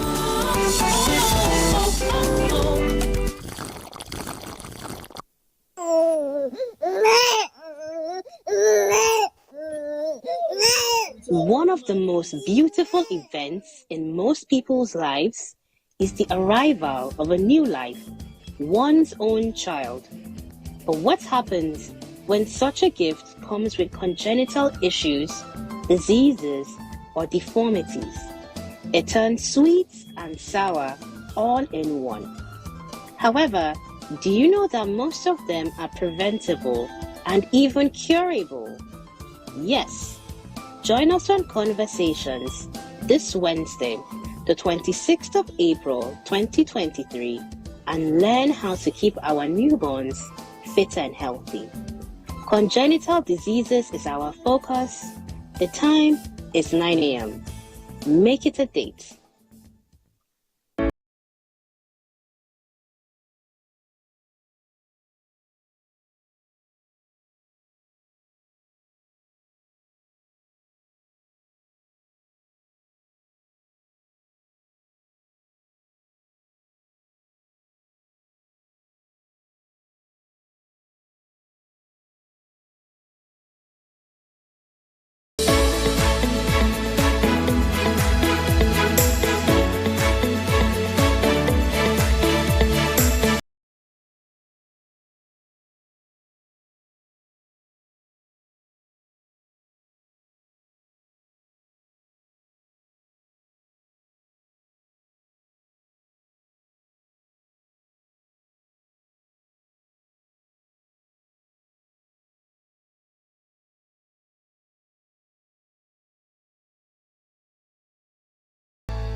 How to make a sculpture piece. You get your clay. It has to be processed and well kneaded. Prevent it from drying by putting it in a plastic bag. Then get a base. Bases are essential because you need to sculpt on a surface that can make the work easy to move. A spatula, a piece of broom to etch and make details. Now, one good thing about art is everything could be used as a material. Let's sculpt.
Hello and welcome to the news on NTA International. I'm Zenwa Dingmoon.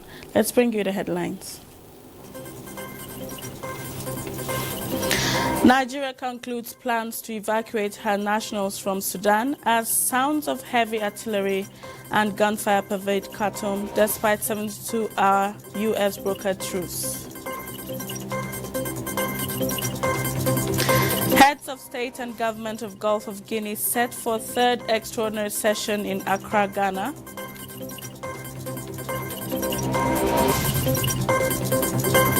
President Joe Biden launches 2024 re-election campaign.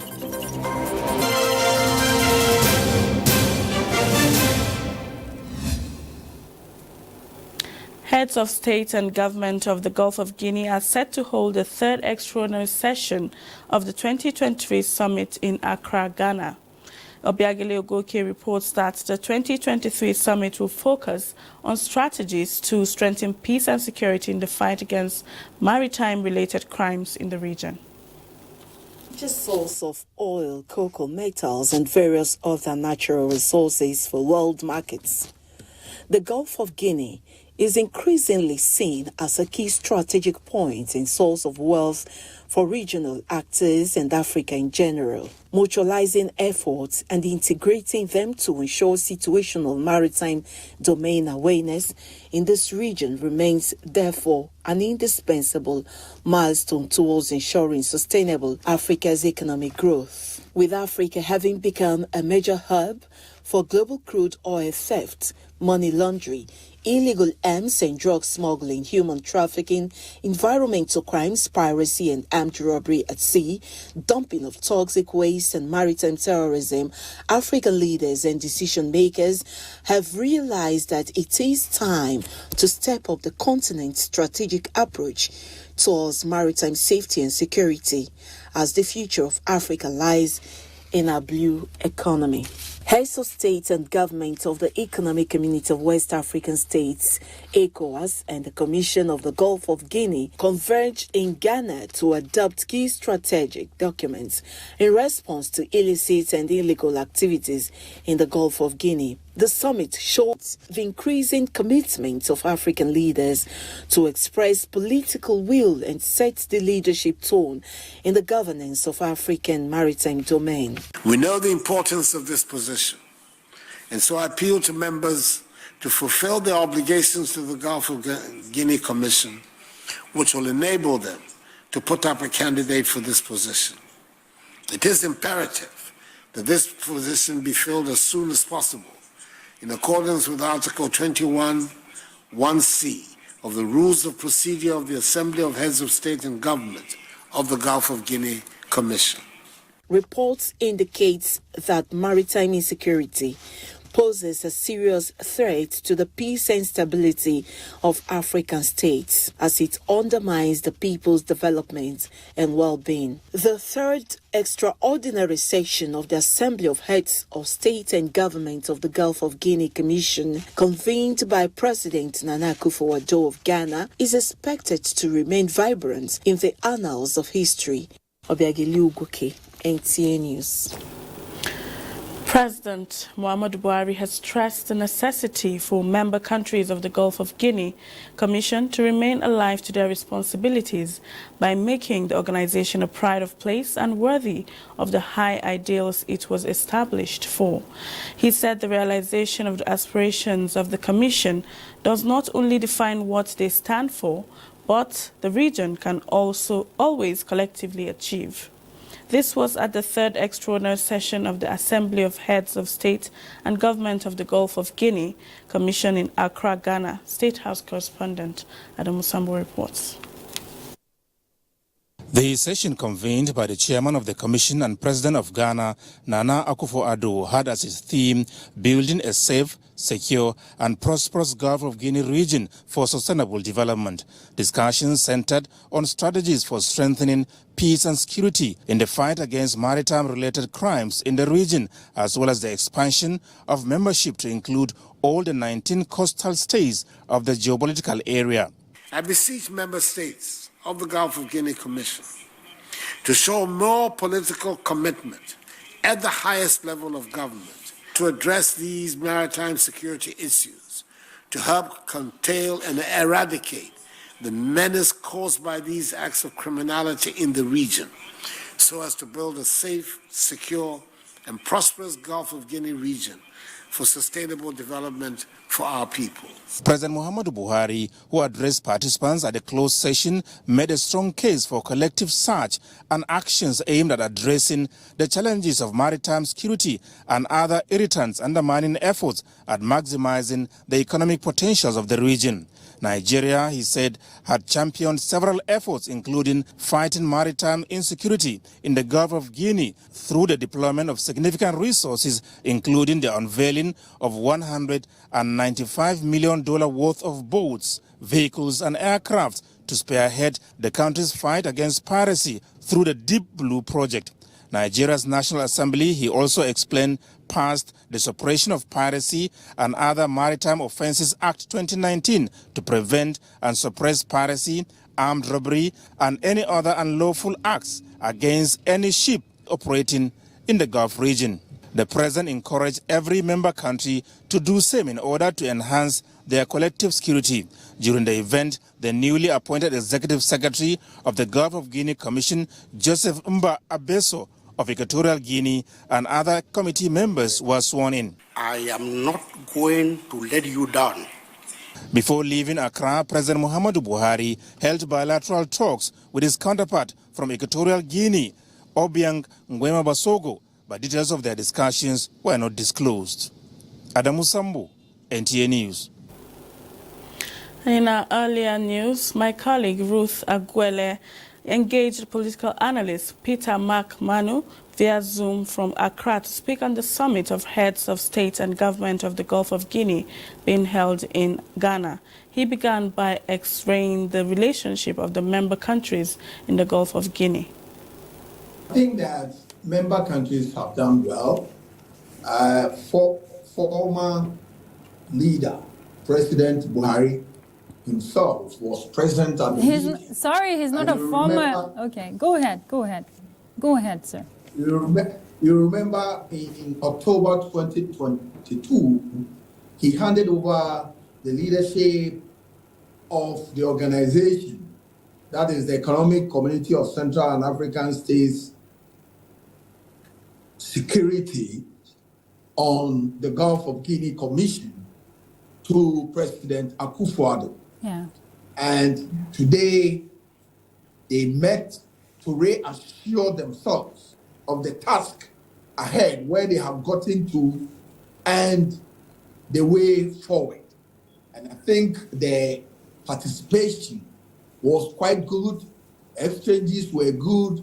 Ideas were cross-fertilized for the betterment and enrichment of our seas, so that maritime security will be prime on the agenda of ECOWAS and Guinea states, and that things like smuggling, human trafficking, currency trafficking, and other vices that are happening along the seas and the borders will be coordinated to minimize or stop them from happening in our communities. Yes, and it's good you mentioned that, because that's actually the focus, talking about the fight against maritime-related crimes. What kind of strategies do you think should be put in place to strengthen peace and security in the region? Well, to begin with, I think that in 2014, the International Peace Institute came up with some strategies which are still relevant. So I will try and hammer on some of the strategies brought by the International Peace Security for security in the Gulf of Guinea, or for that matter, for Western and Central African states in the maritime sector. The first thing to do is to stop conflicts as soon as they erupt, because we must create conditions for lasting human security. Yeah. And in the long time, it is the origin in the sub-region itself, supported by the rest of the continent, which should be solved, which should be possible. So it should be a holistic West and Central African problem. We must come together to fight the menace and invite AU to join in finding the solution. So it should be an African solution. The second thing, strategy, is to reform and integrate national securities. Ghana's national security, Nigeria national security, Cote d'Ivoire must share intelligence and coordinate to be able to nip these threats in the mud. Okay, Mr. Manu, I'm sorry, I'll have to cut you there so we can move to other areas of concern. Talking about that, what areas, should leaders focus or, deliberate on for the benefit of the people as they rub minds at this summit? I think that the Central and West Africa zone, the maritime zone, has an economic potential. Okay. Has economic zone for trade, international trade, to foster international trade, movement of vessels, ships, human beings, trucks, and cargoes on our borders. Okay. We must safeguard this for trade, for intercontinental and intercountry trade to progress. Okay. For West Africa and Africa as a whole. President Joe Biden has launched the 2024 re-election campaign with promises to defend the country from threats to its freedom. Obiageli Ogoke completes the report. U.S. President Joe Biden has announced he will run for re-election in 2024. The Democrat has long signaled that he will seek a second 4-year term and formally launched his campaign in a video on Tuesday. He said it was a pivotal moment with freedoms and rights under threat. I know what I want the answer to be, and I think you do too. This is not a time to be complacent. Biden, 80, is already the oldest president in U.S. history and will be 86 after a second full term in 2029. He faced off against Donald Trump in 2020, defeating the Republican after promising to restore the soul of the United States. Trump has already launched his bid for the presidency, raising the prospect of a rematch between the pair on November 5, 2024. Both are considered favorites to win their nominations. Biden has no major challenges for the Democratic nomination, meaning a smooth path to the candidacy is almost certain. A majority of people who said Mr. Biden should not run cited his age as a concern. Biden, however, sought to address the scrutiny over his age head-on. What's your message to them? Watch me. He says it's legitimate for people to raise issues about his age, but his hopes of re-election were boosted late last year when his party performed better than expected in the midterm elections. Obiageli Ugoke, NTA News. Israeli Prime Minister Benjamin Netanyahu has called for unity as protesters opposed to his government's hardline policies gather outside Jerusalem event and opponents hold a protest party in Tel Aviv. Uche Ogochukwu reports. המשמר יחטיף את נשקו. החטף, שק. This is coming as Israel marks its 75th Independence Day under the pall of societal fissures exposed by the hardline government's contentious policy. A national ceremony takes place in Jerusalem and Prime Minister Benjamin Netanyahu urges unity while protesters demonstrated outside the main event, and the coalition's opponents held a dueling rally in Tel Aviv. At the main state event at Mount Herzl in Jerusalem, government officials, security leaders and other prominent Israelis gathered for a ceremonial torchlighting that honored citizens for their contributions and sacrifices to the country. The event included speeches, choreographed marches by soldiers, musical performances and fireworks. This went off without a hitch, despite concerns that politics could mar the national celebration. Uche Ugochukwu, NTA News. Vice President Professor Yemi Osinbajo continues his strong advocacy for a just energy transition for Africa and the developing world, stressing that the issue of energy poverty has to be tackled headlong and reflected in the global energy transition conversations in order for African countries to attain middle-income status and societal individual prosperity for its people. State House correspondent Jide Onifade has the report. Vice President Yemi Osinbajo and his entourage arriving at the University of Pennsylvania on the invitation of the university, celebrating 50 years of black studies at the university. The energy transition in Africa. The Vice President's speech centers around climate change and a just energy transition, stressing the need to allow African countries fashioned out modest ways of combating climate change. Having recognized the fact that global zero carbon ambitions cannot be realized without intentional carbon removal technologies and practices, Africa can actually ramp up her own potential to remove carbon at scale through a combination of planned land use and ecosystem management and the engineered removal technologies. He explains how it is important to turn around challenges to opportunity. The straight answer is that there does not seem to be a pathway.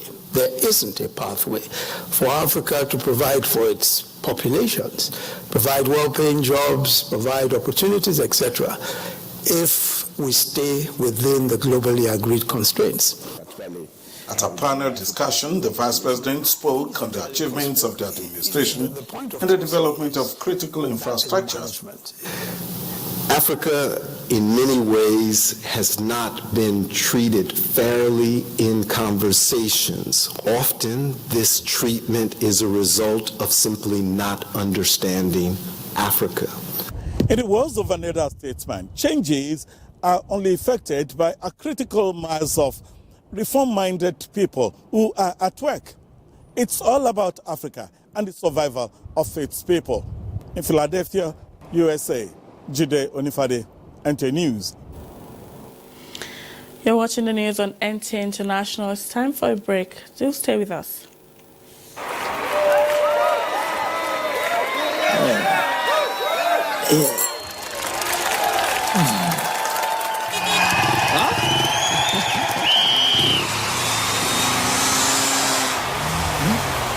Latest entrant, latest technology. Welcome to Intel 4G LTE Advanced and experience super fast internet access today. Visit intel.com.ng or any of our stores in Lagos, Abuja, and Port Harcourt to get started. Intel. Live more. 24 hours a day, 7 days a week. You can watch NTA International live on your TV, computer, iPad, tablet and phone. Log on to visiontv.co.uk and click on Entertainment, then NTAI. You can also download the iOS or Android app on your mobile devices to watch NTA International on the go, anywhere in the world. NTA International, your window to the world. Thanks for staying with us. Let's bring you more reports. Sudan and in fact Sudanese right now are experiencing the most difficult phase of their lives with the death and heavy shelling caused by two powerful generals who were once allies. Charles Alpha tells us more. The clashes in Sudan are between the Sudanese armed forces led by General Abdel Fattah al-Burhan and the Rapid Support Forces paramilitary group led by General Mohammed Hamdan Dagalo. The leaders of the two forces were allies. They worked together in 2019 to overthrow Sudan's brutal dictator Omar al-Bashir, who ruled over the country for 3 decades, sweeping the power as thousands of people took to the streets in a popular uprising against al-Bashir. After that coup, a power-sharing government was formed, made up of civilian and military groups. The plan was for it to run Sudan for a few months in 2021. Al-Burhan, who had become the chief of the power-sharing council, dissolved it, declaring he would instead hold election in 2023. The current fighting broke out between the army and the RSF as a result of negotiation breaking down over integrating the two forces ahead of the intended restoration of civilian rule. There was disagreement over which general would be subordinate to the other and how quickly the RSF would be incorporated into the Sudanese military. We have General Burhan and General Hemeti fighting for power while we fight to find food and water. They're fighting for authority over our country and people while we fight for education and health services. Heavy fighting broke out across the country on April 8, with Sudan's capital city of Khartoum and neighboring Omdurman being turned into a battlefield. People are running low on food, cash, water, as they struggle to flee Khartoum to neighboring African countries and other parts of the world. Charles, Alpha, NTA News. Meanwhile, tens of thousands of Sudanese are fleeing to other African countries for safety following new gunfire and shelling amidst shortage of food and water. Charles Alpha again tells us more. An estimated 10 to 20,000 people have fled the conflict in Sudan's Darfur region to seek refuge in neighboring Chad, Kenya, and Egypt. Majority of those fleeing are women and children who are currently sheltering out in the open. Most pressing needs are water, food, shelter, healthcare, child protection, and prevention of gender-based violence due to the violence experienced by those crossing the border.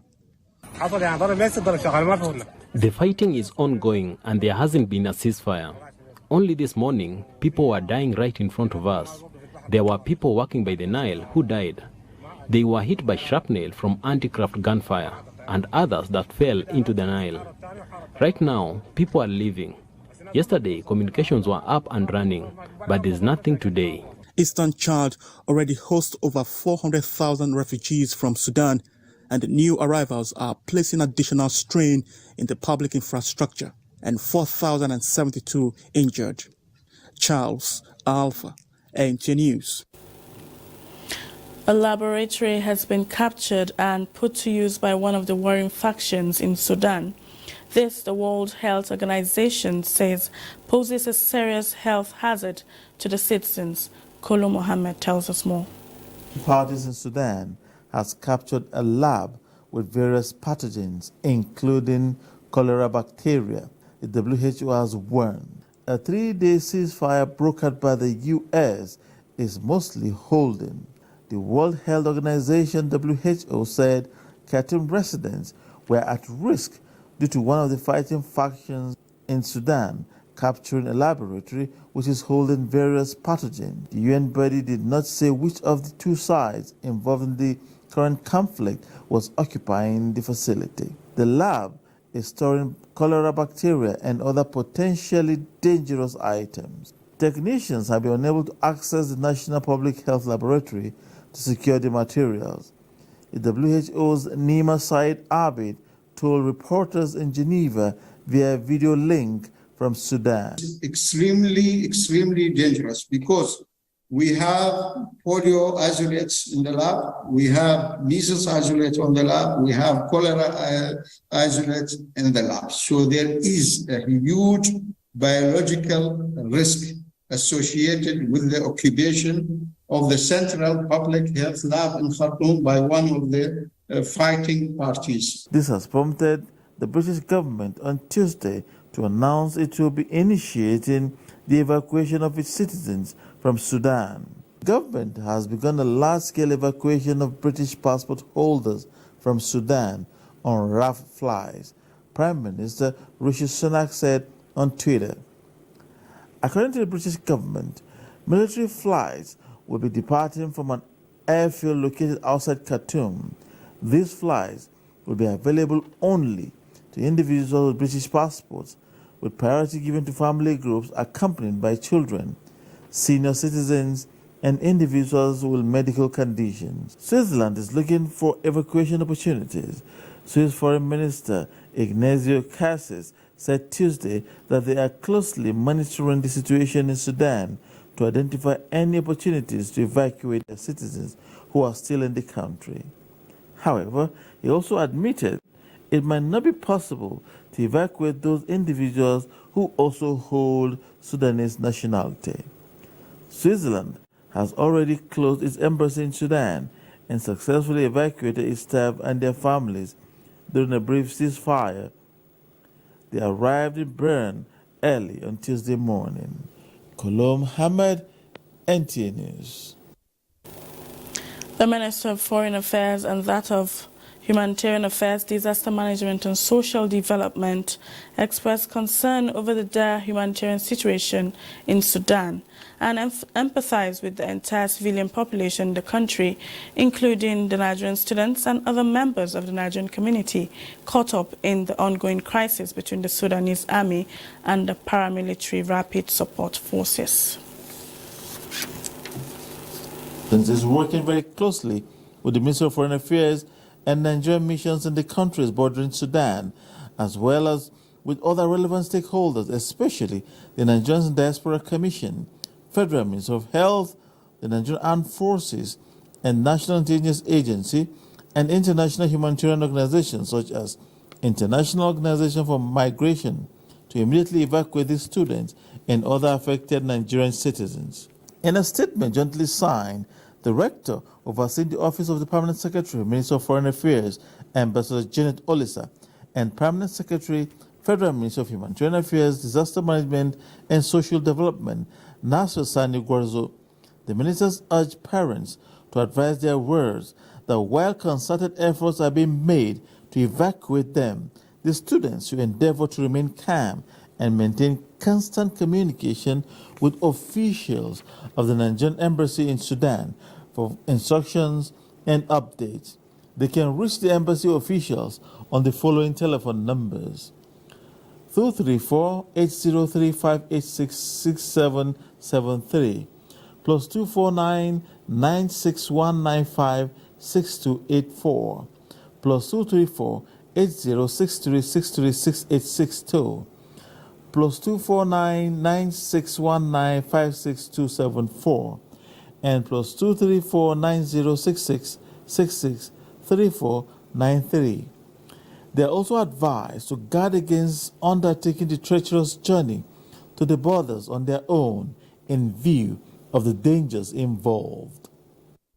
There's note with concern that some of these students are trying to find their way. To speak more on the situation in Sudan is Maria Madiala, Africa Regional Correspondent, VOA. Diala joined Ruth Aguela via Zoom from Nairobi, Kenya in our early news. Here's an excerpt. It looks like things have calmed down a little bit here and there after the latest ceasefire brokered by the United States yesterday. But sporadic clashes have been reported on the ground by our correspondent. Also, other people that I spoke to today mentioned that it looks like a ghost town a little bit in Khartoum. The people who are kind of trying to get out of their houses, taking the risk to get out of their houses, are basically trying to get on buses to try to reach other safer areas in Sudan, within Sudan. But other people are also reported as trying to flee the country, going to Ethiopia, South Sudan, and also Egypt.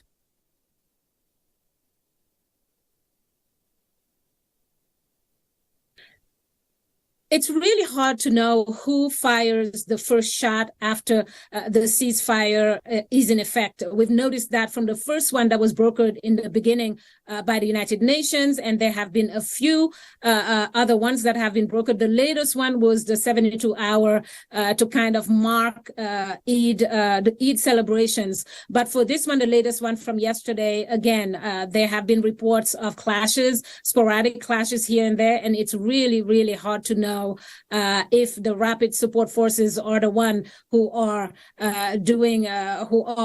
basically responsible, or it's the Sudanese army general with al-Burhan.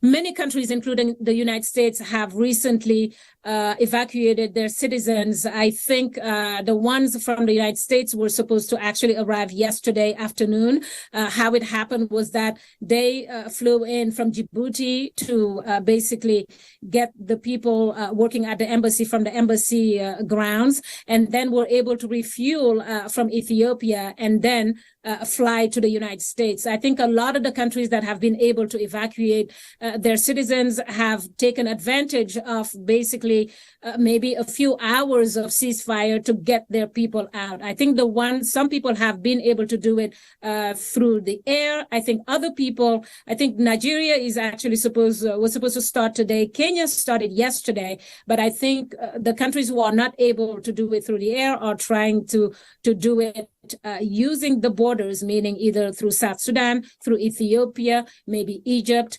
and maybe other countries.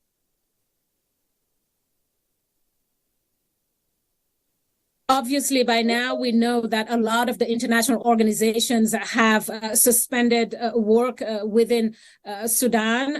But even if they've been able to evacuate some of their staffs, either through neighboring countries or other places, some of them who have stayed behind are basically probably doing whatever they can. But that is also very hard to kind of verify. At least the people that we've been talking to in the past week since the conflict started have talked to us about really, I mean, it's been very challenging for them. They're trying to be safe at the same time trying to help out while they're there. But the information changes every day, and I guess we'll have to update you on that one. It's time for another break. We'll be back shortly.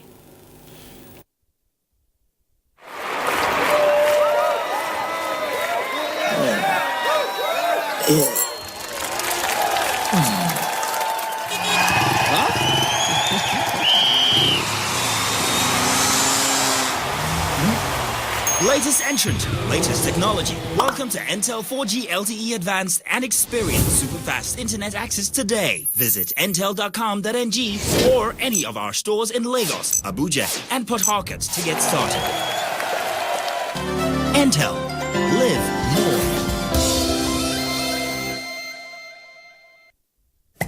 24 hours a day, 7 days a week. You can watch NTA International live on your TV, computer, iPad, tablet and phone. Log on to visiontv.co.uk and click on Entertainment, then NTAI. You can also download the iOS or Android app on your mobile devices to watch NTA International on the go, anywhere in the world. NTA International, your window to the world. Welcome back. Information and Culture Minister Lai Mohammed says Nigeria is committed to providing Indian investors all the requirements to guarantee and safeguard their investments in the country. The minister stated this when he granted audience to the Indian High Commissioner to Nigeria in his office in Nigeria. Anthony Forson reports. Applauding the cordial relation between both countries dating back 1958, the Information and Culture Minister Lai Mohammed said the bond between Nigeria and India has helped in diverse ways. The unique thing to me about India and Nigeria is that the people of India and the people of Nigeria have gone ahead of their various governments to interact, to integrate, to do business, and to even exchange cultural activities. When we were growing up, as adults, we were able to memorize all Indian songs and Indian films, even though we did not understand one word. But we could really, sing the songs, recite them, and that shows a kind of cultural blend, all along between Nigeria and India. And I it can only get better, it can only get stronger. He equally canvassed for stronger ties in other areas. The business interests, the business movers are able faster to open doors and cut down barriers more than government at times. And in particular, I want us to bring to fruition the project we started with our counterparts, especially in the creative industry. The idea, we had meetings with Bollywood producers, Bollywood actors, Bollywood promoters, and we tried to link them up with Nigerian Nollywood promoters, Nollywood producers, Nollywood actors, and also in the music industry, because this is one area I believe that Nigeria and India, we have a relative, advantage. Earlier, the Indian High Commissioner to Nigeria spoke glowingly about Nigeria, giving assurances of better days ahead. We do have good relationship, and the Bollywood, Nollywood, I'm sure, Excellency, as you are aware, there's a lot that we can do, not only in terms of joint production, but also in terms of exchange of views and other things. In Bollywood, as you know, is the largest film producers in the world. We produce more than 1,000 movies a year. And Nollywood is also very strong. Postcard from India with all Nigerian actors and actresses, along with Indian actors, actresses. They had completed the production very recently. Till March, they were in India. From January to March, they were in India. And they are back here, and hopefully that would also be another successful movie which will showcase the culture, the composite culture between India and Nigeria. In Abuja, Anthony Forson, NTA News. The European Commission is allocating 106.2 million euros to Belgium, France, Germany, Italy, Luxembourg, Portugal, Romania, and Turkey to develop the new Rescue EMT emergency medical team capability. The objective is to boost emergency medical support to the people affected by large-scale natural or man-made disasters. Hamman Jabani reports. The project will establish 3 emergency medical teams type 2, which will include surgery and diagnostic services. Additionally, 17 specialized care teams will offer intensive care, burn treatment, patient transport, advanced diagnostic, mother and child support, rehabilitation, mental health support, orthopedic treatment, laboratory, oxygen supply, and support to telecommunication. The development of the Rescue EU EMT Alliance with the World Health Organization's EMTs initiative, which aims at reducing loss of life and preventing long-term disability caused by disasters, outbreaks, and other emergencies. The Rescue EU EMT will complement existing EMTs in the world and in Europe by providing high standards in medical response and ensuring an effective and comprehensive response in a wide variety of disasters events affecting the people's health. Following the activation of the EU Civil Protection Mechanism, Rescue EU provides an extra layer of protection and ensures a faster and more comprehensive response to disasters. The Rescue EU Reserve is 100% EU financed, and the European Commission maintains control of their operations in close collaboration with the country hosting the reserve. In an emergency, the Rescue EU Reserve provides assistance to all EU member states and participating states to the mechanism and can also deploy to EU neighboring countries. Taking a decisive step towards the reinforcement of our Rescue medical capacity under the EU Civil Protection Mechanism. The Commission is allocating over 106 million euro to 7 EU member states and Turkey. So these are Belgium, France, Germany, Italy, Luxembourg, Portugal, and Romania. The project will establish 3 emergency medical teams and 17 specialized care teams. They will be able to operate autonomously and support existing national healthcare facilities in case they are unable to cope with a given emergency. The Rescue EU capability will become gradually operational in 2024 and support existing national healthcare facilities in case of batteries are not able to cope with a given emergency. The new structure will complement the crucial role in emergency response already ensured by 15 emergency medical teams offered by members and participating states to the European Civil Protection Pool. Hamman Jabani, NTA News. As World Malaria Day is celebrated, Nigeria is redoubling efforts through interventions in the fight against malaria scourge, especially among undeserved population. Salwa Khalil Ibrahim reports that development partners at an event in Abuja promised to intensify support to end malaria in Nigeria. That flying insect that knows no age or gender strikes at any given opportunity. They are mosquitoes. They are the carriers of malaria parasites, which cause malaria that has taken many lives, from a day-old baby, pregnant women, and adults, with Nigeria accounting for the highest mortality rate from malaria, according to WHO. Over the years, we have seen some encouraging signs of progress in some malaria interventions.